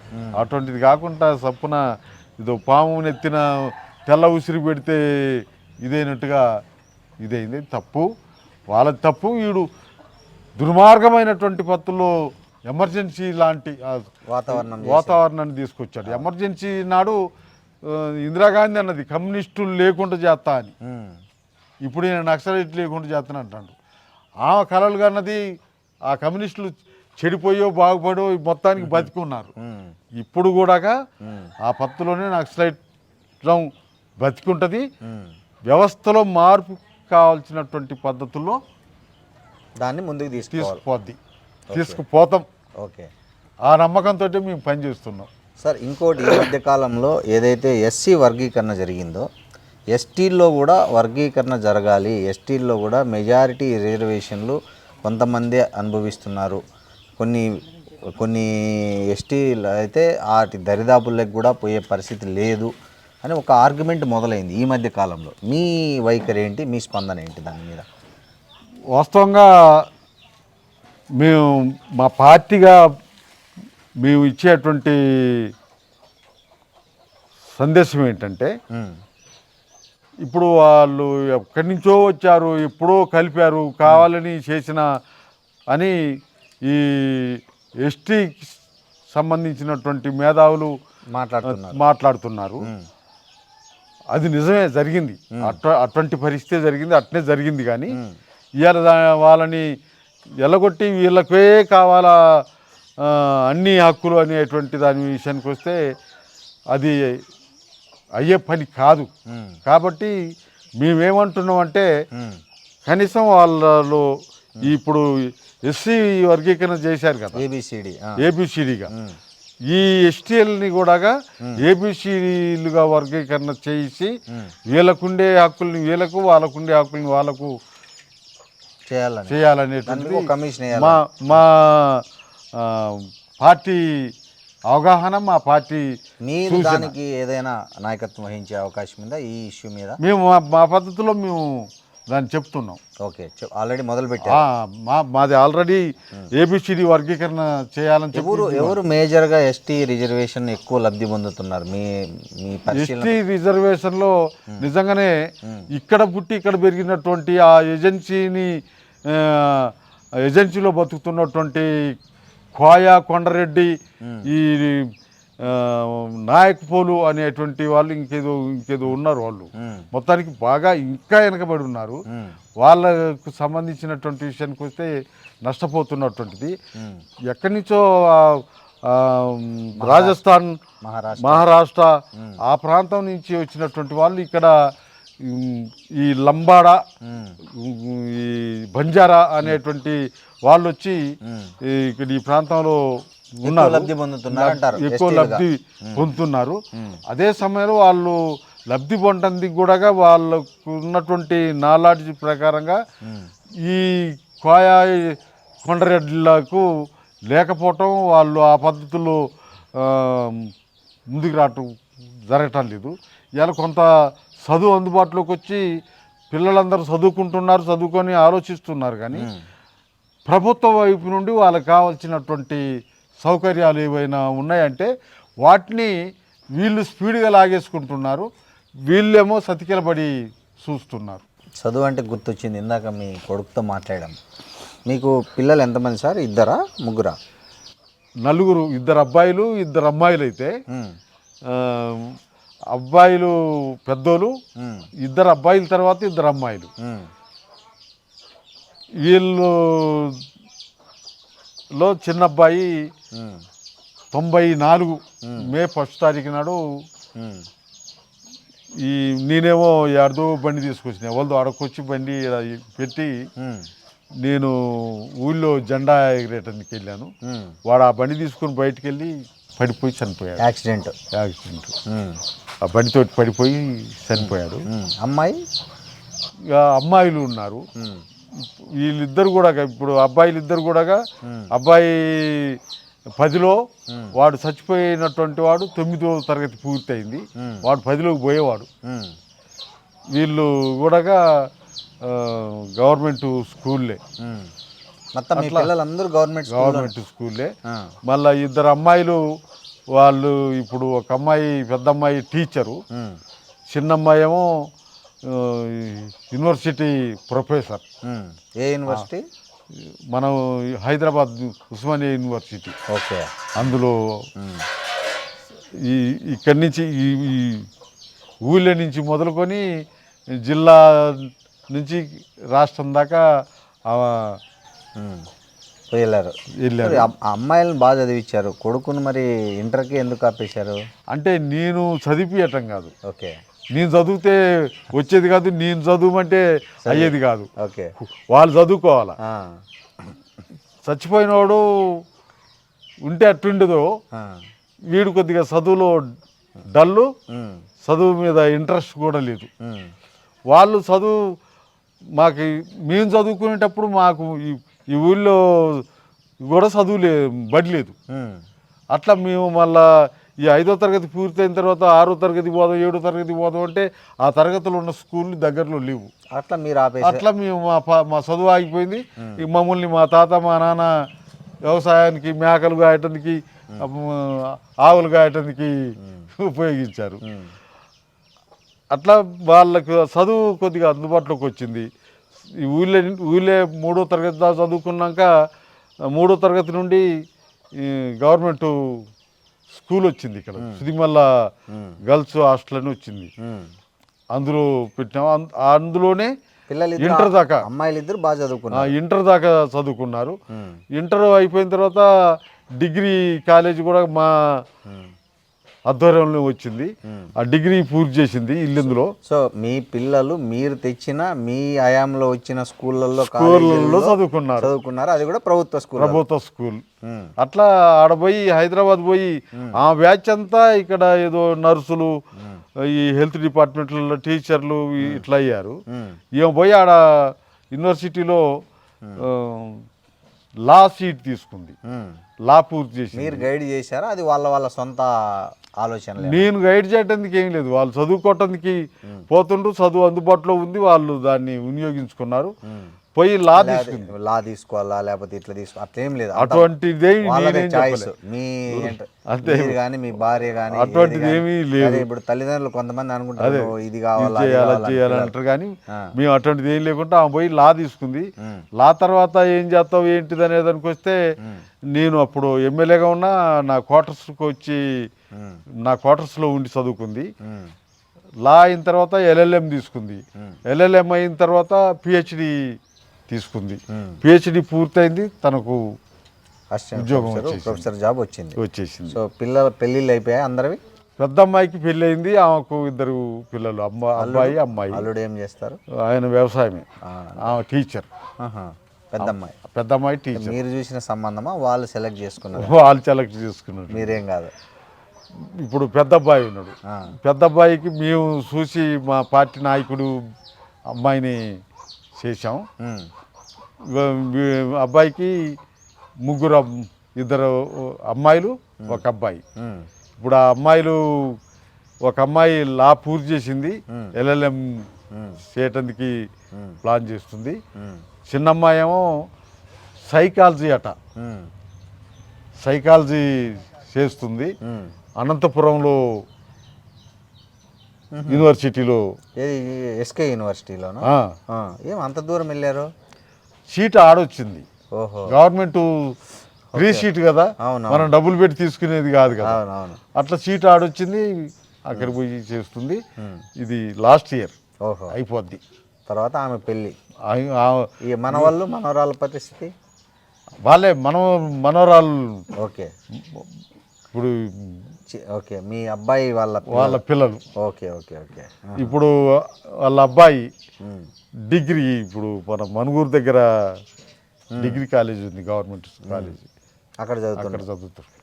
సార్ మీ అమ్మాయి పెద్ద అమ్మాయికి సంబంధించి అబ్బాయి ఏమో 10వ తరగతి, అమ్మాయి ఏమో ఇంటరు సెకండ్ ఇయర్ నడుస్తుంది.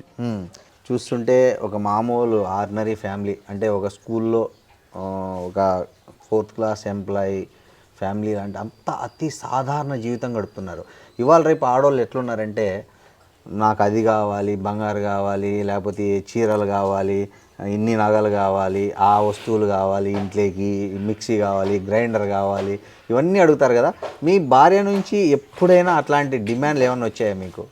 మా భార్య నుంచి కానీ, మా కుటుంబం నుంచి కానీ, మా పిల్లల నుంచి కానీ అటువంటి ఆలోచనలు, అటువంటి కోరికలు ఎప్పుడూ రాలేదు. రాకపోవటానికి కారణం, మనం వెనకబడినటువంటి వాళ్ళం, పేదరికంలో ఉన్నటువంటి వాళ్ళం. ఇలా ఈ పదవి వచ్చింది కాబట్టి పదవిని చూసుకొని చేస్తే మరి అది జరిగే పని కాదు. అదే సమయంలో నా నేపథ్యం కానీ, మా పార్టీ నేపథ్యం కానీ, సంపద పెంచుకున్న వాళ్ళు కానీ, సంపద ఉన్నటువంటి వాళ్ళు కానీ, వాళ్ళ దగ్గర సంపద ఎట్లా పోగైంది, వాళ్ళు సంపదను ఎట్లా పోగు చేసుకుంటున్నారు అనేటువంటి దానికి వస్తే, ఇదంతా కూడా మోసపూరితమైనటువంటి పద్ధతుల్లో, దోపిడీ ఆలోచనలతోటి వచ్చేటువంటిది. అట్లా చేస్తున్నటువంటి పద్ధతుల్లో ఉన్న దాన్ని మేము వ్యతిరేకిస్తూ వస్తున్నటువంటి వాళ్ళం. ఇలా అవకాశం వచ్చింది కదా అని చెప్పి నా కోసం, నా కుటుంబం కోసం ఆలోచిస్తే, నాకు ఓట్లు వేసినటువంటి వాళ్ళ పరిస్థితి అంత ఏంటి? నాకు ఓట్లు వేసినటువంటి వాళ్ళు, నాకు ఓట్లు ఇచ్చినటువంటి వాళ్ళందరూ కూడా ఇంకా దీనస్థితిలో ఉన్నారు. వాళ్ళు అటువంటి వాళ్ళు ఉంటే వాళ్ళ గురించి ఆలోచించాల్సినటువంటి విషయానికి వస్తే, నేను అందులో భాగమే, నా కుటుంబం కూడా వాళ్ళందరిలో భాగమైనటువంటిది. సరే, మీరు ప్రజల గురించి ఇంత ఆలోచిస్తున్నారు. ఏ ప్రజలైతే మిమ్మల్ని 5 సార్లు గెలిపించారో అదే ప్రజలు మిమ్మల్ని వరుసగా 3 సార్లు ఓడించారు. అప్పుడు ఎట్లా ఫీల్ అయ్యారు? ఓడిపోవటానికి కలిగినటువంటి విషయానికి వస్తే 94లో ఓడిపోయాము. అది పొలిటికల్గా అందరు కలిసి మమ్మల్ని ఓడించడానికి చేసినటువంటిది. అందరూ అంటే ఎవరెవరు? అన్ని పార్టీలు ఈడ ఉన్నటువంటి అన్ని పార్టీలు అందరికీ మా మీద ఎందుకంత అనే దానికి వస్తే, హల్చల్ పద్ధతుల్లో అన్నీ సాగించుకుంటారు. ఆ హల్చల్ పద్ధతులు మేము ఉంటే కొద్దిట్టట్లేదు. అందుకనే వాళ్ళు వీళ్ళు లేకుంటే మనం ఇది చేసుకోవచ్చు, అది చేసుకోవచ్చు కదా అనేటువంటి పద్ధతుల్లో అన్ని పార్టీలకు సంబంధించినటువంటి క్యాడర్ కానీ, నాయకత్వాలు కానీ తయారయ్యి 94లో ఒక 4000 మెజార్టీతో గెలిచి మమ్మల్ని ఓడించారు. ఓకే. ఇక తర్వాత 2009 నుండి 2009, 2014, 2018 మన జరిగిన 2023 అదే మీ కూతురు అప్పుడు పోటీ చేసింది 23లో. గుమ్మడి అనురాధ అంటే ఆమెనే ఇప్పుడు హైదరాబాద్లో ప్రొఫెసర్ ఆమె పోటీ చేశారు. అంతకు ముందు అంతా మీరే చేశారు. అవును. అంటే మీరు 4 సార్లు ఓడారు, 5 సార్లు గెలిచారు, 4 సార్లు. అవును. అమ్మాయితో కలిపితే 5 సార్లు గెలిచారు. మీ కుటుంబం 5 సార్లు ఓడింది. ఓకే. ఇది మా కుటుంబానికి సంబంధించినటువంటి విషయంగా చూడొద్దు, పార్టీగా చూడాలి. పార్టీ అవును. అట్లా మేము ఓడిపోవటానికి కారణం మా ఏంటి అనేదానికి వస్తే, ఈ డీలిమిటేషన్లో ఈ కాన్స్టిట్యున్సీని 3 ముక్కలు చేశారు. మాకున్నటువంటి ఓట్లు చీలిపోయినాయి. 7 ఉన్నటువంటి ఓట్లు మాకు ఇప్పుడు సరిపోయే పరిస్థితి శక్తి లేదు. అవును. అట్లే 12,000 ఇప్పుడు ఈ మండలం సింగరేణి మండలం దీన్ని వైరకు పెట్టారు. వైరలో ఉండాల్సినటువంటి కాంపెల్లిని తీసుకొచ్చి ఇల్లెందుకు పెట్టారు? కాంపెల్లి మండలంలో మాకు మా ప్రభావం చాలా తక్కువ. గుండాల మండలం అనేటువంటిది కంప్లీట్ మా ప్రభావం ఉన్నటువంటిది. ఆ ప్రజలందరూ మా ప్రజలు. ఆ మండలాన్ని ఏమో పినపాక నియోజకవర్గాన్ని పెట్టారు. అట్లా మా ఓట్లు చీలిపోవటం, ఈడున్న ఓట్లు మాకు సరిపోకపోవటం, మేము ఓడిపోవటానికి కారణమయ్యాయి. అది కుట్ర అనొచ్చు, రాజకీయం అనొచ్చు, ఏదన్నా అనొచ్చు, మొత్తానికి అది జరిగింది. సార్ ఒకటి, ఈ ఎమ్మెల్యేలు జనరల్గా చాలామంది అభివృద్ధి పనులప్పుడు పైరవీలు చేసుకుంటుంటారు, కమిషన్లు తీసుకుంటుంటారు మామూలుగా ప్రతి కాంట్రాక్టర్ దగ్గర నుంచి, దీంట్లో నుంచి. మీకు అట్లా ఎప్పుడూ ఆఫర్లు రాలేదా? అంటే కాంట్రాక్టర్లు కానీ అధికారులు కానీ మీ దగ్గరికి వచ్చి, సార్ ఈ రోడ్డు పని జరుగుతుంది, దీంట్లో ఇంత తీసుకోండి, లేకపోతే ఈ బ్రిడ్జి కడుతున్నాము, దాంట్లో ఇంత తీసుకోండి అనే ఈ నెల రాజకీయ జీవితంలో ఎప్పుడైనా అట్లాంటి పరిస్థితి ఎదుర్కొన్నారా మీరు? మేము దానికి కంప్లీట్ వ్యతిరేకంగా ఉంటే పనులు మంజూరు చేయించే విషయంలో వెంటబడే వాళ్ళం, అధికారుల దగ్గరికి పోయి వాటిని మంజూరు చేయించుకొచ్చే వాళ్ళం. పనులు వచ్చిన తర్వాత టెండర్లు అయ్యేటప్పుడు డిపార్ట్మెంట్ వాళ్ళు పర్సంటేజీలు ఆశించేవాళ్ళు, కాంట్రాక్టరు ఇంతో అంతో మిగిలించుకోవడం కోసం చూసేవాళ్ళు. మేము డిపార్ట్మెంట్కి పర్సంటేజీని రద్దు చేసాం. మీ హయాంలో తీసుకోవద్దని చెప్పాం. సూపర్. కాంట్రాక్టర్కి చెప్పేవాళ్ళం ఇవ్వద్దు అని, అధికారులకు చెప్పేవాళ్ళం తీసుకోవద్దని. అదే సమయంలో మాకు సంబంధించినటువంటి విషయానికి వస్తే మేము పనిని చూసేవాళ్ళం తప్ప పైసల్ని చూసేవాళ్ళం కాదు. అట్లా పనిని నాణ్యంగా చేశారా లేదా క్వాలిటీగా చేశారా, స్టాండర్డ్స్ ప్రకారం దాన్ని చూసేవాళ్ళం తప్ప పైసలు పర్సంటేజీలు చూడలేదు.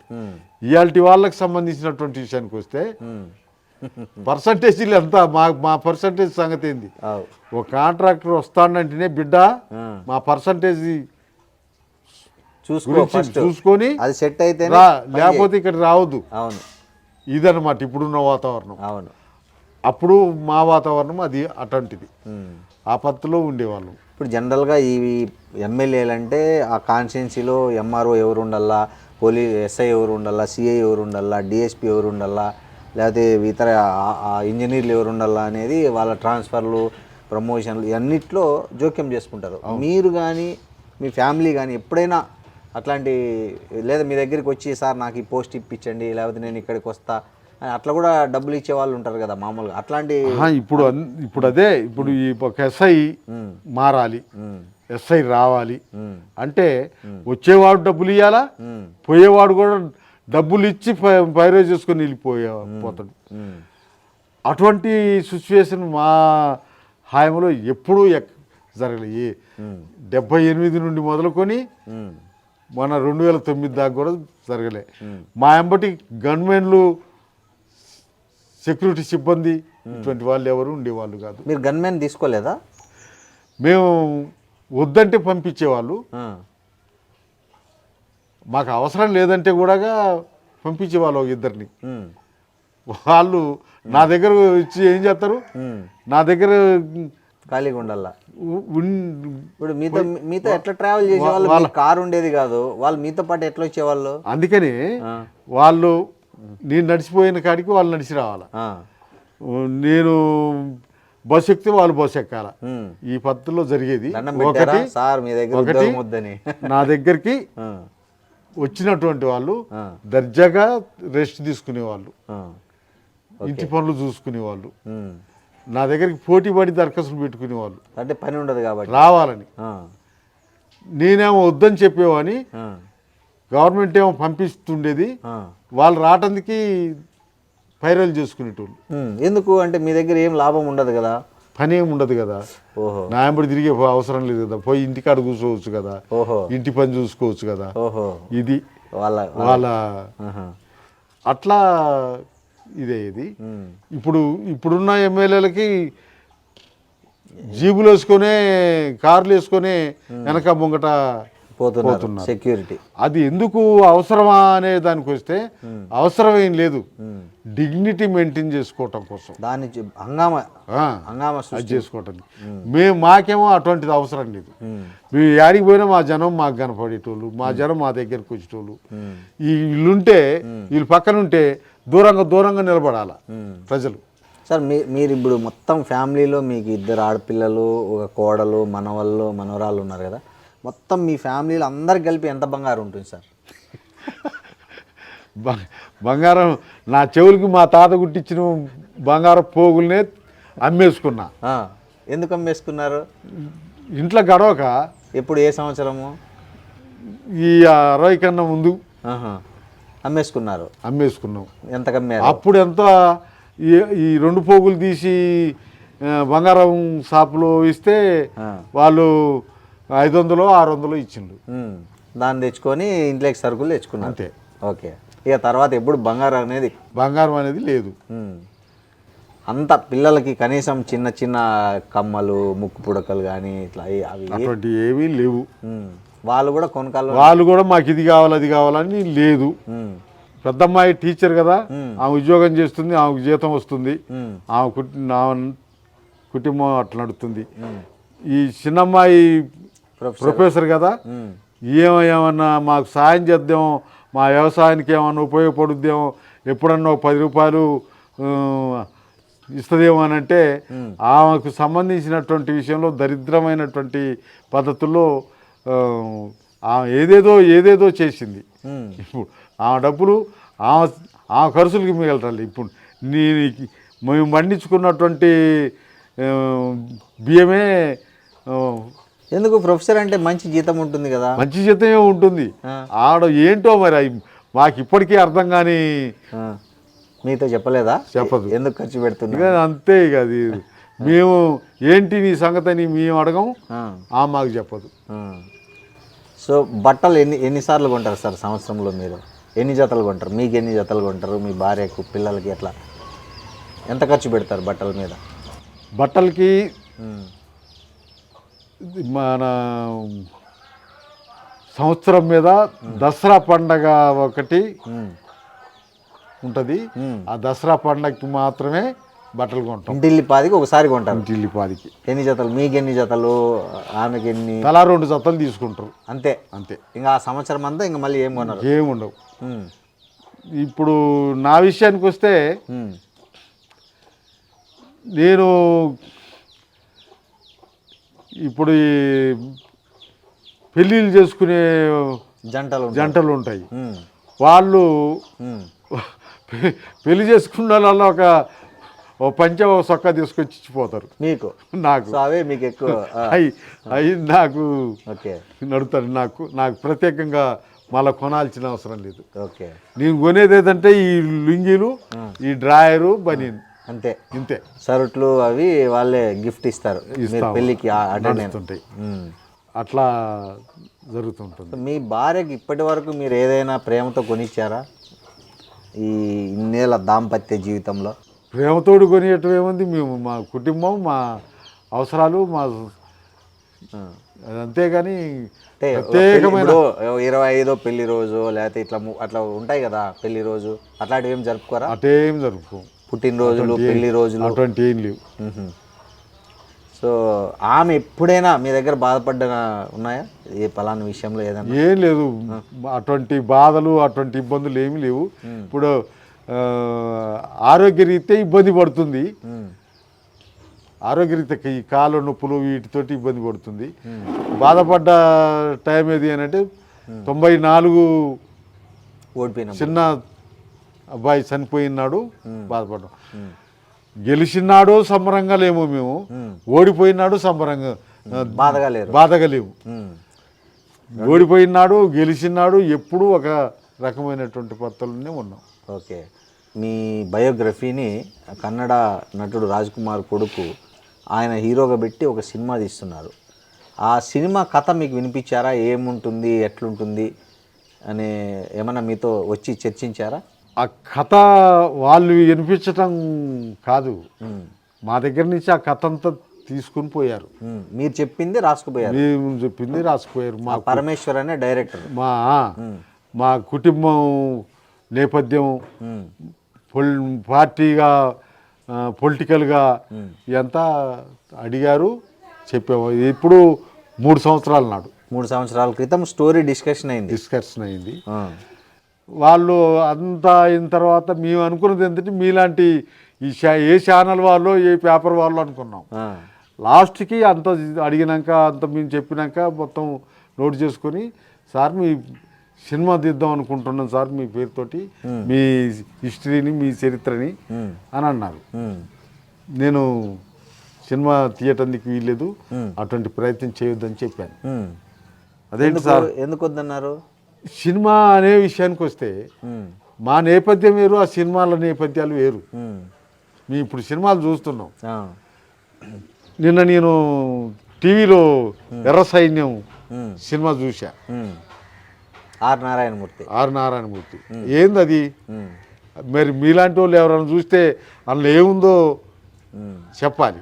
నాకు అది పూర్తి విరుద్ధమైనటువంటిది. ఇప్పుడు మనం ఏదన్నా జరిగిందాన్ని తీయటం వేరు, జరగబోయేదాన్ని తీయటం వేరు. ఊహించుకొని ఊహకథలన్నీ తీస్తే ఎట్లా? ఆయన కూడా కమ్యూనిస్టే కదా నారాయణ. ఊగిపోతాడు ఆయన్ని కమ్యూనిస్ట్ అని నేను అనుకోను. కాకపోతే ఇలా సినిమాలు తీసి ఏం చేస్తాడు అని దానికొస్తే ఆ కమ్యూనిజాన్ని అబాస్పాలు చేస్తాడు నారాయణమూర్తి. నేను నిన్న చూసిన ఎర్ర సైన్యం సినిమాలో ఇన్ని రోజులు చూసారా? వచ్చిన ఇన్ని రోజులకు అది ఎప్పుడు వచ్చిందో అట్ట వచ్చిందో నీ సినిమాలు కూడా చూడను. నేను ఏదో నిన్న టీవీ పెట్టినా సినిమా స్టార్ట్ అయింది. ఎర్ర సైన్యం అనేది కనిపించింది కాబట్టి చూసా.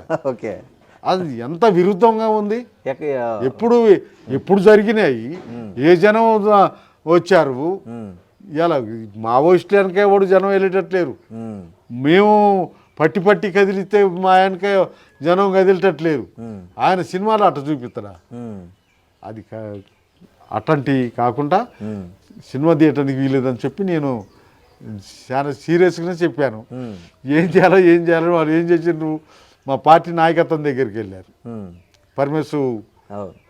మా పార్టీ పరమేశ్ మీ నాయకత్వం దగ్గరికి వెళ్ళి వాళ్ళతోటి మాట్లాడి వాళ్ళకి ఈ విషయం అంతా చెప్పి ఇది చేసినాక వాళ్ళు చెప్పారు, బాబు నువ్వు ఏం చేస్తావు చేయి, కానీ మేము చూసినాకనే రిలీజ్ చేయాల్సి ఉంటుంది, నువ్వేం చేస్తావు మేము చూడాలా అని అంటే మంచిదని వాళ్ళతో ఒప్పుకొని అప్పుడు వచ్చి మొదలు పెట్టండి. ఇప్పుడు ఏం జరుగుతుందో మిమ్మల్ని నటించమంటే సినిమాలో నటిస్తారా? దానికి వ్యతిరేకమైనటువంటి వాళ్ళ మేము దాంట్లో నటిస్తామండి. అవునా? ఏదో సీన్లోనో మన జీవితానికి అది పనికిరాదు. మన జీవిత చరిత్రని ఎవరన్నా పుస్తకాలుగా రాసుకోవచ్చు. ఇప్పుడు ఆ పరమేశ్ లాగా ఏదన్నా ప్రయత్నం చేయొచ్చు, కానీ మేము దాంట్లో ఇన్వాల్వ్ కావటానికి సుముఖంగా లేవు. మేము దానికి వ్యతిరేకం. అంటే సినిమాలు అంటే మర్చిపోయినా, మీ ఇన్నేళ్ల జీవితంలో అందరూ కలిసి ఏదైనా సినిమాకి వెళ్ళారా? కలిసి సినిమా థియేటర్లో సినిమాలు చూసారా? అటువంటి ప్రయత్నం చేయలేదు ఇప్పటి వరకు. మా పిల్లలు ఏమన్నా ఎప్పుడన్నా పోయి చూస్తాను, కానీ మీరు ఎప్పుడు ఇప్పటి వరకు సినిమా థియేటర్ మొహం చూడలే? లేదు. ఎందుకు? ఒకసారి మా పార్టీ సినిమా చైనాకు సంబంధించిన సినిమా తీసుకొచ్చి ఫ్రీగా అందరికి చూపించారు, జనమంతా చూశారు. అట్లా 2 సార్లు ఏమో ఇల్లెందులో, ఒకసారి ఖమ్మంలో. అంతే తప్ప చైనా సినిమా సంబంధించిన అది కూడా కమ్యూనిస్టు అది చూపించారు. మా పార్టీ అది తీసుకొచ్చి చూపించారు. మీ భార్య ఎప్పుడు అడగలేదా సినిమాకి తీసుకెళ్ళు లేదా? అప్పుడంతా ఆమెకి ఎప్పుడు ఇల్లు ఇంటి పని ఇదే సరిపోతుంది. ఆ సినిమా చూద్దాం అనే ఆలోచన ఆమెకు రావటం కానీ, సినిమాకి తీసుకుపోదాం అనే ఆలోచన నాకు రావటం కానీ ఎప్పుడు లేదు. ఓకే, సరే. మీరు ఈ ఇంటి పని అంతా మీ భార్య చేసుకుంటుందా మొత్తం? అంత మా భార్య మా కోడలు వాళ్ళిద్దరు కలిసి చేసుకుంటారు. ఇప్పుడు కోడలు వచ్చింది కాబట్టి కోడలు చూసుకుంటుంది. అంతకన్నా ముందుగానే ఆమె కదా. ఇంటి పనే కాదు, వ్యవసాయం పని అంతా కూడా. సరే, ఈ ఇన్నేళ్ళ మీ విప్లవ జీవితం నుంచి మామూలు ప్రజాపంతాలో అంటే రాజకీయాల్లో ఉన్నారు కదా, ఎప్పుడైనా మీరు తుపాకీ పట్టుకున్నారా? తుపాకీ పట్టుకొని తుపాకీని కాల్చే పరిస్థితి ఎప్పుడైనా వచ్చిందా మీకు? నాకు ఈ మా పార్టీకి తుపాకులు ఉన్నాయి. మా పార్టీ తుపాకుల పార్టీ కానీ తుపాకు పట్టే అవకాశం కానీ తుపాకు ముట్టే అవకాశం కానీ తుపాకు దగ్గరికి పోయే అవకాశం కానీ నాకు రాలేదు. నన్ను ఎప్పుడు నా పార్టీ ఆ వైపు నడిపించలేదు. ఇక్కడికి ఈ అడవిల నుంచి ఆర్గనైజేషన్గా కార్యకర్తలు ఇటు వచ్చారు. వాళ్ళతోటి మేము తిరిగాము, వాళ్ళతోటి సంబంధాలు ఉన్నాయి. కానీ ఆ దళాల దగ్గరికి ఆ తుపాకుల దగ్గరికి మేము ఎప్పుడు పోయే అవసరం రాలే. జనరల్గా మీరు ఇంట్లో ఏ దేవుడిని పూజిస్తారు? మా ఏల్పులు అని అంటారు. మా ఏల్పు ఇప్పుడు సమ్మక్క సారక్క ఆ దేవుళ్ళని. మీ కులదైవము ఏల్పులు అంతే. ఎక్కడుంది గుడి ఉందా? మాకు గుళ్ళు గిట్ట ఏం లేవు. మా వాళ్ళు ఈ ప్రాంతంలో ఉన్నటువంటి మా వాళ్ళందరూ 3 సంవత్సరాలకు ఒకసారి ఇక్కడ ఈ ఇల్లెందు మండలంలో మాణిక్యారం గ్రామం అని ఉంది. ఆ గ్రామం కాడ అందరూ అక్కడికి చేరుకొని అక్కడ 3 రోజులు ఫుల్ ఆ కార్యక్రమం నిర్వహించుకొని మళ్ళీ ఇటువలటి వెళ్ళిపోతారు. అట్లే ఈ సమ్మక్క సారక్క దగ్గరికి నేను ఎప్పుడు జాతర టైంలో పోలేదు. కానీ జాతర లేని టైంలో మా ఆర్గనైజేషన్ పర్పస్లో అక్కడికి 2-3 సార్లు పోయి వచ్చా. ఆ ప్రాంతం అంతా చూసి వచ్చా. సో మీరు ఈ మందు విందు అన్నీ చేసుకుంటారా జాతరలో? అన్నీ ఉంటాయి. మీరు ఏమన్నా? నేను దానికి దూరము. మీరు మందు తాగరు? అది చిన్నప్పటి నుంచే తాగరు. జనరల్గా ఈ కోయ ఈ జాతుల్లో మామూలుగా ఇప్పసారా ప్రతిదానికి ప్రతి కార్యక్రమానికి అది లేకుండా ఉండవు చేస్తారు. మీరు మాత్రం? నేను చిన్నప్పటి నుంచి అటువంటి అలవాటు లేదు. మా తాత మా నాన్న వాళ్ళు తాగేవాళ్ళు. ఈ ఇప్ప పువ్వులు మేము ఇప్ప పువ్వులు సేకరించేవాళ్ళం. ఇంకో 4 రోజులైతే ఇప్ప చెట్ల పువ్వులు వస్తాయి. అవి 1 నెల రోజుల దాకా రాలుతూ ఉంటాయి. ఒక చెట్టు రోజువారీగా పూలు రాలుస్తుంది 1 నెల రోజుల దాకా. అట్లాంటి ఇప్ప పూలని మా అమ్మ మా నాయనమ్మ సేకరించేవాళ్ళు. మేము వాళ్ళతోటి పాటుగా మేము పోయేవాళ్ళం వాటిని సేకరించడానికి. అట్లా సంవత్సరానికి 2 క్వింటాలు 3 క్వింటాలు సేకరించేవాళ్ళు. మా వాళ్ళు సారా తయారు చేసేదానికన్నా ఎండాకాలం ఏమో ఉడకబెట్టి తినేవాళ్ళం ఇప్ప పూలని. బాగుంటుందా? బ్రహ్మాండంగా ఉంటాయి. నేను ఫస్ట్ మీరు రాగానే మీకు చెప్పింది చాలా కటు రోజులు అన్నానే. గడ్డలు దోకొచ్చి పెట్టేవాళ్ళు మా నాయనమ్మ మా అమ్మ. ఆ ఇప్ప పూలని ఉడకబెట్టి పెట్టేవాళ్ళు. ఈ వానకాలం మొదలైతే ఈ పువ్వు గంపల్లో దాచి పెడతాం కదా, మెత్తగా అయింది. ఎండాకాలం ఏమో ఉడకబెట్టుకొని తినేవాళ్ళం. ఈ వానకాలం మొదలు కాగానే ఈ వాతావరణంలో మార్పులు రాగానే మెత్తగా అయ్యేది. అప్పుడు ఏంపుకొని తినేవాళ్ళం. ఏంపుకొని మన జొన్నలు మొక్కజొన్నలు నువ్వులు వీటిని ఏంపి పిండి కొట్టుకుని ఈ ఇప్ప పూలు ఏంపిన ఇప్ప పూలని ఈ పిండిని కలిపి కొడితే మనం ఇప్పుడు లేవిడీలు చూస్తున్నామా, లేవిడీలు లాగా తయారయ్యేది. ఆ లేవిడీలు లాగా ఉంటే తినేవాళ్ళం. వాటిని తినుకుంటూ మేము మా ఇంట్లో తయారైనటువంటి అంబలి తాగుకుంటూ వాటిని తినుకుంటూ ఇది చేసేవాళ్ళం. అట్టా ఆ కరువుల్ని అధిగమించాం. అట్లా మా కుటుంబమేనా అనే దానికి వస్తే మా జాతి ఈ ఏజెన్సీలో ఉన్నటువంటి ప్రజలు అందరూ ఆ రకమైనటువంటి తాగాలని ఎవరు ఒత్తిడి తేలేదా మీ మీద? ఎమ్మెల్యే అయినప్పుడు కానీ ఏదైనా పార్టీల్లో అక్కడ ఇక్కడ వాళ్ళందరూ తాగేవాళ్ళు. అదే సమయంలో మేము ఉన్నా కానీ మమ్మల్ని ఎవరు ఎందుకు అంటే జనరల్గా ఆ డెసిషన్ ఎందుకు తీసుకున్నారు మీరు ఎప్పుడు తాగకూడదు అని? ఏదైనా దీని వెనక మా పార్టీ చెప్పే సిద్ధాంతం ప్రకారంగా మా పార్టీ అది ఎట్ట తప్పో అది ఎట్ట పనికిరానిదో దాంట్లో నష్టమేందో ఇవన్నీ చెప్పేవాళ్ళు, మేము దాన్ని ఆచరించేవాళ్ళం. సో ఇప్పుడు వ్యవసాయం పనులు కూడా చేస్తుంటారా మీరు వెళ్ళి పొలంలోకి?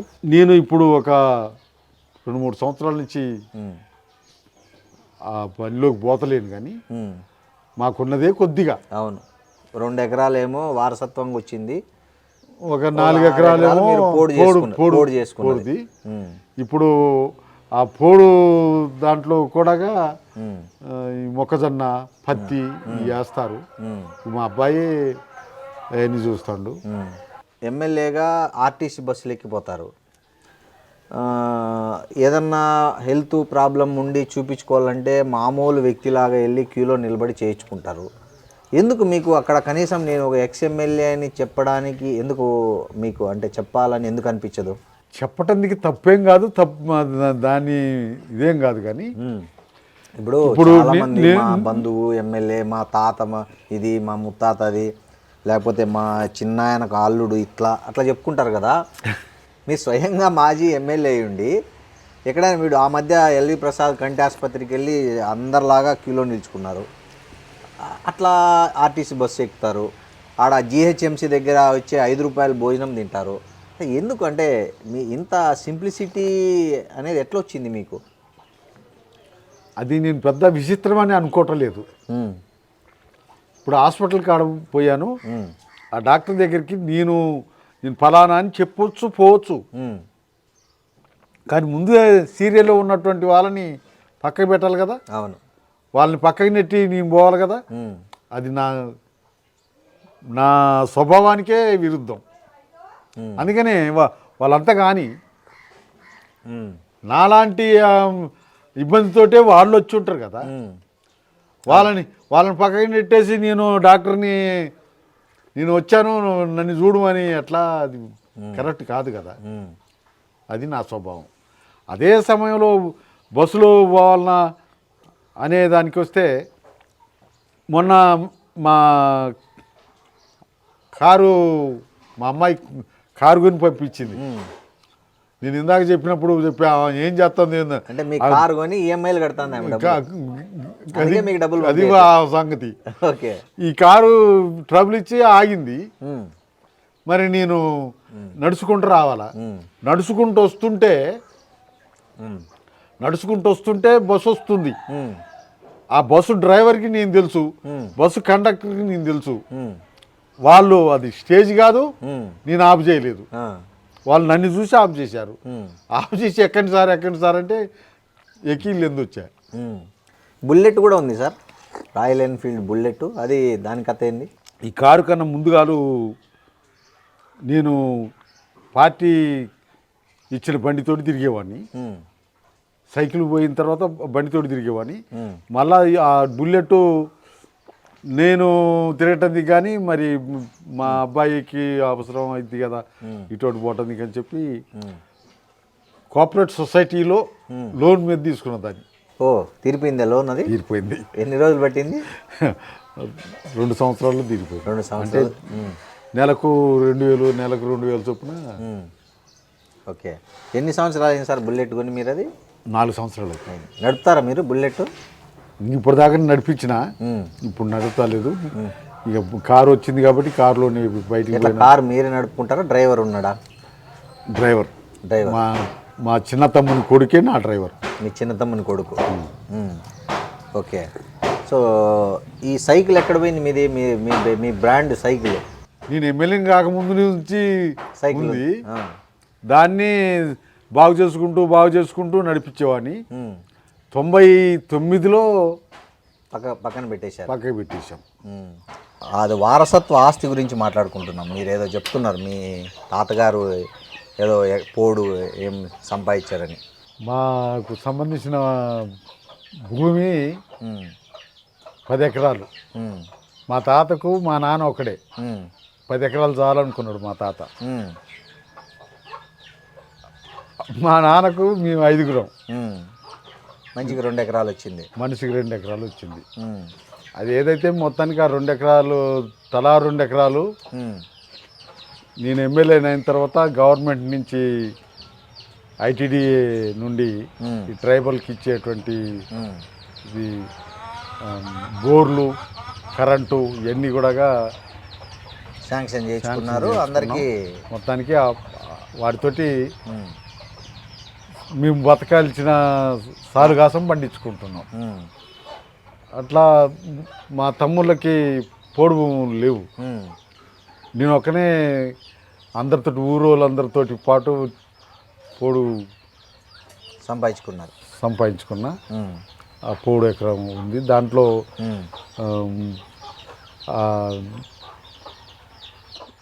ఐటీడీ నుంచే పసిడి వనం స్కీమ్ అని మామిడి చెట్లు ఇచ్చారు.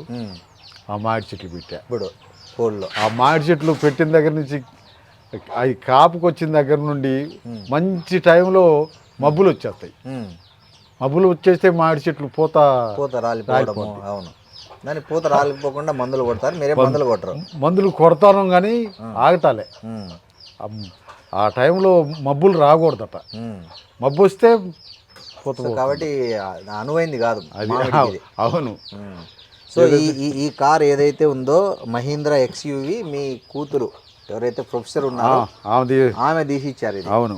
సో దీనికి కూడా జెండా బాగానే తయారు చేయించారే, పార్టీ జెండా. అది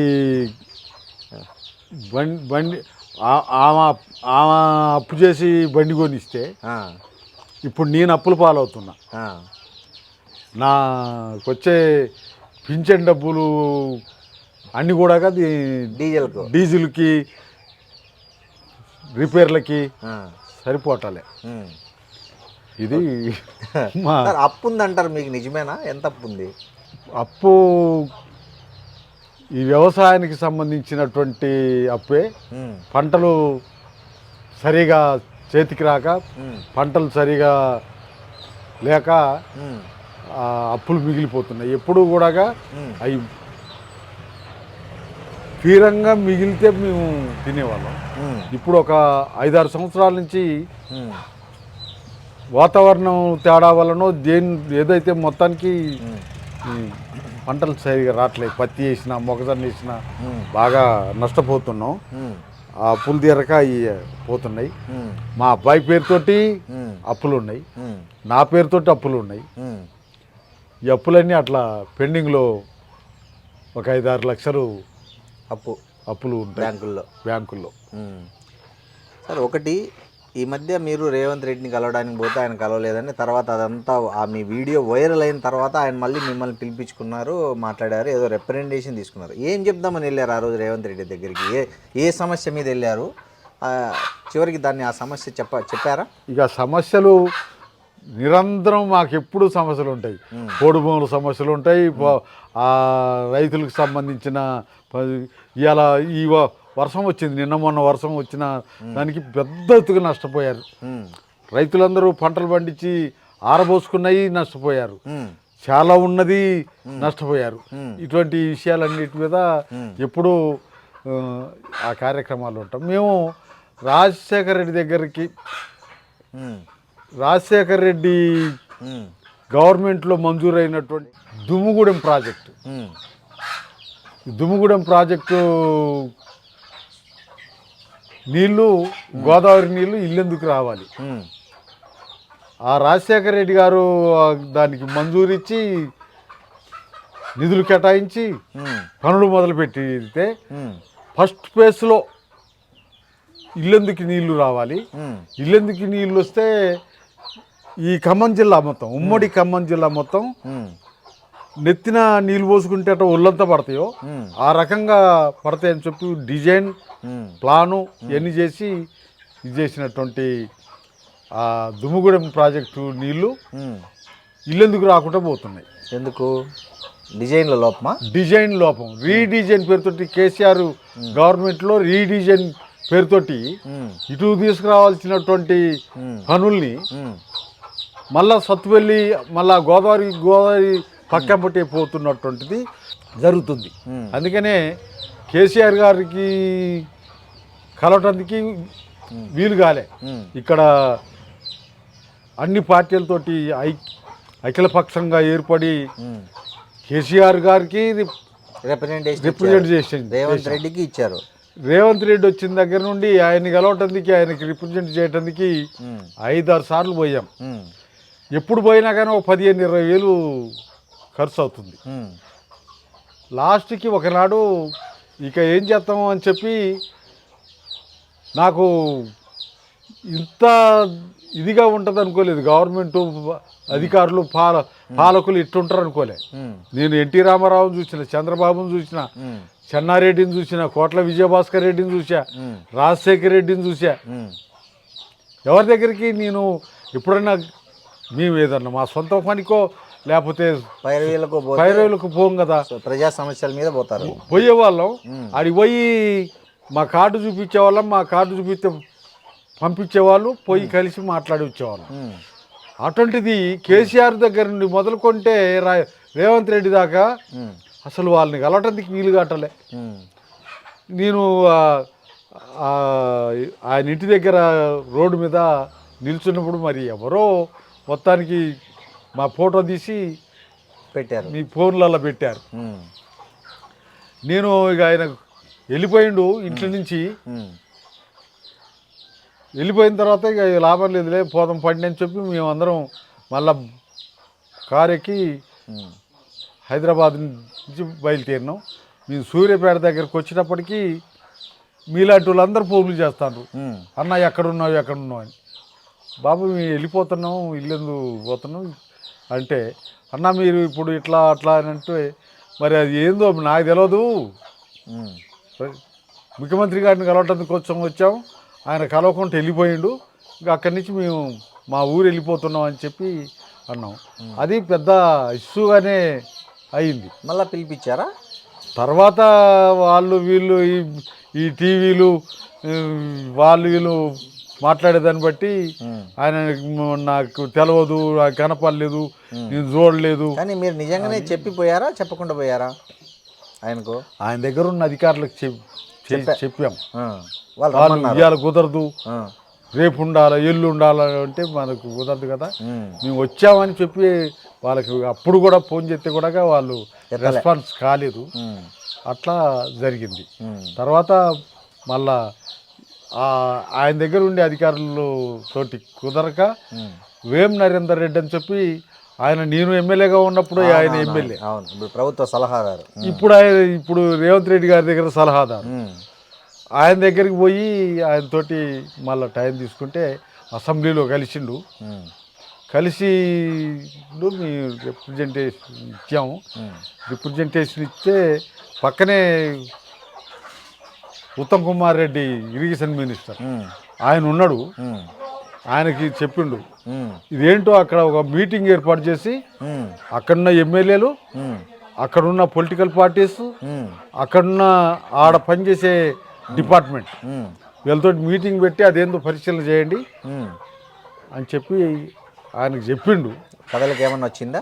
కానీ ఆయన ఇటువంటి ప్రయత్నం చేయలేదు. ఉత్తమ్ కుమార్ మీకు ఏదన్నా పార్టీల నుంచి మా పార్టీలో జాయిన్ కానీ ఏమైనా ఆఫర్ వచ్చిందా ఇన్నేళ్లలో? ఎప్పుడు నాకు అటువంటి ఆఫర్ రాలేదు, నాకు అటువంటి ఆలోచన రాలేదు. సో ఇప్పుడు ఒక దీనికి వచ్చేసారు, మీరు కూడా మానేసి రాజకీయాలు మీ కూతుర్ని పోటీ చేయించారు లాస్ట్ ఎన్నికల్లో. అంటే భవిష్యత్తులో మీ రాజకీయ వారసులు ఎవరు, లేదా మీరే పోటీ చేస్తారా, లేకపోతే మీ రాజకీయ వారసులు ఎవరన్నా ఉన్నారా? రాజకీయ వారసులు అనుకునే వాళ్ళు మా ప్రజలు, మా కార్యకర్తలు, మాకు సంబంధించిన వాళ్ళందరూ మా రాజకీయ వారసులే. మా అమ్మాయిని మొన్న 23 ఎన్నికల్లో మీ అమ్మాయి వద్దని చెప్తే కూడా తను ఎవరో తన దోస్తులంతా ఎగేసి దింపారు కానీ జనం ఓట్లేయాలి కదా. 1978 నుండి మొదలుకొని 2009 దాకా మాకు ఓట్లు ఎట్టేశారు. మా ఓట్ల సంగతి ఏంటి అనే దానికి వచ్చినప్పుడు మా జనమంతా కానీ ఇతర పార్టీలకు సంబంధించిన జనం కూడా ఇక్కడ గెలిచేది వాళ్ళు, పనిచేసేది వాళ్ళు అని చెప్పి ఓట్లు ఇచ్చారు. మేము పైసలు ఖర్చు పెట్టకుండా వాళ్ళే మా క్యాన్వేజింగ్కి వచ్చినటువంటి క్యాడర్కి వాళ్ళే పెట్టేవాళ్ళు, వాళ్ళే ఛార్జీలకు పైసలు ఇచ్చేవాళ్ళు, వాళ్ళే ఓట్లు ఇచ్చి గెలిపించుకునేవాళ్ళు. మరి ఇప్పుడు పరిస్థితి ఏంది అనే దానికి వస్తే మా ఓట్లు చీలిపోవటం, మా ఓట్లు మాకు సరిపోకపోవటం, అదే సమయంలో ఇతరులకి మా జనానికి కూడా అన్న మనం ఎట్లా గెలవం కదన్నా అని చెప్పి వాళ్ళ దగ్గర డబ్బులు తీసుకోవటం, ఎక్కువ డబ్బులు ఇచ్చినందుకు ఓట్లు ఇవ్వటం జరుగుతుంది. ఇప్పుడు మీ ఇంక్లూడింగ్ మీ క్యాడర్ ఇద్దరి దగ్గర తీసుకుంటారు. అవును, ఇద్దరి దగ్గర తీసుకుంటారు డబ్బులు, ఎక్కువ ఎవరైతే వాళ్ళకి వేస్తారు. ఏమనిపిస్తుంది మీకు ఇవన్నీ చూస్తుంటే? మేము చెప్తుంటాం డబ్బులు తీసుకోవటం కానీ వాళ్ళు ఇవ్వటం కానీ కరెక్ట్ కాదు, మంచి తప్పు కదా అని అంటే ఏముందన్న వాళ్ళు ఏమైనా కష్టపడి సంపాదించారా? వాళ్ళు మనకు సంబంధించినటువంటి నిధుల్ని కాజేసే వాళ్ళే కదా, కాజేసి కూడబెట్టుకునే వాళ్ళే కదా, ఆ పద్ధతుల్లో దాచుకున్నోలే కదా. ఏం మనకు ఇవాళ తీసుకుంటే తప్పేంటి అని చెప్పి మనం తీసుకుంటే తప్పేంటి అని చెప్పి మాతోటి అనడమే కాకుండా వాళ్ళని డిమాండ్ చేస్తున్నారు కదా, చేస్తున్నారు కూడా. నాకు ఇస్తావా వస్తావా, ఎంత ఇస్తావు, ఇంత ఇయ్యాలా, ఈ పద్ధతుల్లో జరుగుతుంది. ఇది కొన్ని రోజులు నడుస్తుంది, తర్వాత మళ్ళీ అది కూడా మారుతుంది. ఎవరికైతే బాగుంటుంది అనేది కూడా వస్తుంది. ఆ రకంగా ఎప్పుడో ఒకప్పుడు మార్పు జరుగుద్దనే ఆశతోటి మేము పనిచేస్తున్నాం. సార్, మీరు నెక్స్ట్ ఎన్నికల్లో పోటీ చేస్తారా? వచ్చే ఎన్నికల్లో, లేదా మీరు కానీ మీ కుటుంబం నుంచి, లేకపోతే రాజకీయాల్లో ఇక వద్దు, కేవలం ప్రజా సమస్యలు ప్రజల ఏదైనా ఉంటే వాటికి రిప్రజెంటేషన్ చేస్తూ మీ శేష జీవితాన్ని గడుపుతారా? రాజకీయాల్లో ఉంటాం, ఎన్నికల్లో పాల్గొంటాం, గెలుస్తాం ఓడతాం. ఓడిపోతే జనంలోనే ఉంటాం, గెలిస్తే జనంలోనే ఉంటాం. ఆ పద్ధతుల్లో ఎప్పుడు ఉంటాం. అయితే నేనే నిలబడతా, నన్నే నిలబెట్టు అనేటువంటిది మాకు లేదు. మా పార్టీలో పార్టీ డిసిషన్ తీసుకుంటుంది. పార్టీ ఎలా నిలబెట్టాలన్నా, పొలైన నిలబెట్టాలన్నా, ఎక్కడి నుంచి నిలబెట్టాలా, ఆ పద్ధతుల్లో పార్టీ ఆలోచిస్తుంది, పార్టీ తీసుకుంటుంది. నేనే నిలబడతా, నన్నే నిలబెట్టండి అనేటువంటిది ఉండదు. సార్, మీ దగ్గర 40-50 ఏళ్ళ ప్రజా జీవితంలో మీరు ఎక్కువ ఎక్కడైనా అవమానం పడిన సంఘటన ఉందా? లేకపోతే ఎక్కువ బాధపడిన ఎవరినన్నా కలవడానికి వెళ్ళినప్పుడు ఏదైనా పర్సనల్ కావచ్చు, లేకపోతే ప్రజా సమస్య ఏదైనా అవమానం ఎదుర్కొన్న సందర్భం ఉందా? ఉంటే ఏంది అది? నేను నిజంగానే వెనకబడ్డటువంటి పేద కుటుంబం నుంచి వచ్చినటువంటి వాడిని, ఆ వెనకబడ్డ ప్రజల కోసం పనిచేస్తున్నటువంటి పార్టీ ఆర్గనైజేషన్లకి వచ్చిన నాటి నుండి పోలీసుల అరెస్టులు, నిర్బంధం ఇవన్నిటిని ఎదుర్కొన్నా. ఎమ్మెల్యేగా ఉండి కూడా తన్నులు తిన్నా, సర్పంచ్గా ఉండి కూడా తన్నులు తిన్నా. నేను వాటిని అవమానంగా మరి భావిస్తలేను, సంతోషంగా భావిస్తలేను. ఇప్పుడు విద్యుత్ ఉద్యమం టైంలో దెబ్బలు తిన్నారా? విద్యుత్ ఉద్యమం అప్పుడు తన్నులు తిన్నా హైదరాబాద్లో. అంటే మిమ్మల్ని ఎమ్మెల్యే అని కూడా తెలిసి కూడా కొట్టారా? అక్కడ పోలీసు వాళ్ళకి, అక్కడ ఉన్నటువంటి పోలీస్ అధికారి మా ఖమ్మం జిల్లా ఎస్పీగా పనిచేసిండు. ఆయనకు తెలుసు, ఆయనకి నేను తెలుసు. ఎవరైనా? ఆయన పేరేదో ఉందండి, ఆయనకు తెలుసు. ఆయన దగ్గర నుండి కొట్టి ఇచ్చిండు మిమ్మల్ని. అవును. అట్లా మీరు చెప్పలేదా కొట్టేటప్పుడు నేను ఎమ్మెల్యే, నన్నెందుకు కొడతారని? అసలు ఎమ్మెల్యే అయితేంది, ఎవరైతేంది, అక్కడ ఉన్నటువంటి జనాన్ని చెదరగొట్టాలి. చెదరగొట్టాలంటే లాఠీ చార్జ్ చేయాలి. లాఠీ చార్జ్ చేయటం అంటే ఎమ్మెల్యే ఉన్న కొడతారు. కానీ ఇప్పుడు అట్లా జరగట్లేదు కదా. ఇప్పుడు జనరల్గా ఇప్పుడు రాజకీయాల్లో కార్పొరేటర్లను కూడా ఎవరు టచ్ చేయట్లేదు కదా. అంటే మేము ఇప్పుడు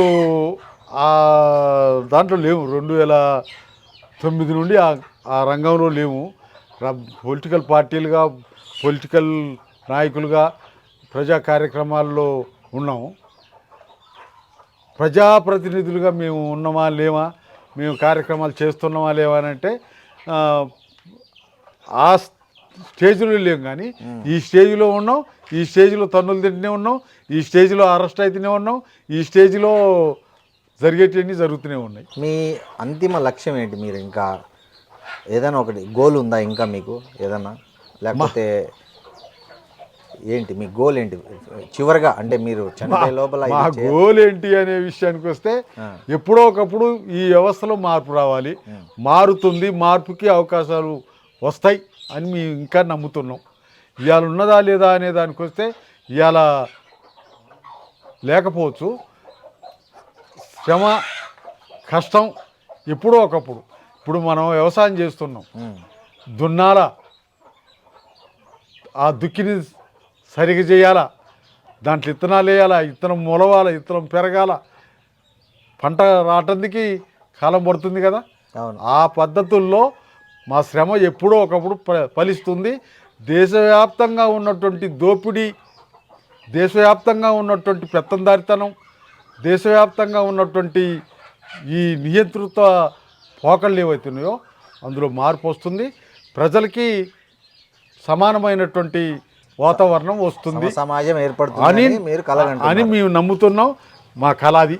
ఓకే, థ్యాంక్ యూ నర్సయ్య గారు. నమస్తే. మీ విలువైన సమయాన్ని మా డ్రీమ్తో పంచుకున్నారు, మీకు చాలా వందనాలు. మీలాంటి వ్యక్తిని ఇంటర్వ్యూ చేయడం అనేది నాకు best achievement in my 25 years journalism. Thank you. నమస్తే. And for more videos, please subscribe to iDream. Please subscribe to iDream. Please subscribe iDream. And please subscribe to iDream. For more videos, subscribe to iDream. please like, share and subscribe to the channel. Congratulations iDream. Subscribe to iDream. Subscribe to iDream. So subscribe to iDream Media. iDream ki iDream team andarki huge congratulations. Please subscribe iDream Media. Please subscribe to iDream. Subscribe iDream. Please subscribe to iDream. iDream అంటే నా కళల ఛానల్ను subscribe చేసుకున్న నోరు తిరుగుతలేదు, మీరైతే గంట గుర్తు కొట్టండి. For more such videos, please subscribe to iDream. Subscribe to iDream. Please subscribe to iDream. Please subscribe iDream Media. Please do subscribe to iDream. Please subscribe to iDream Media. For best entertainment and information, please subscribe iDream. And don't forget to subscribe to iDream.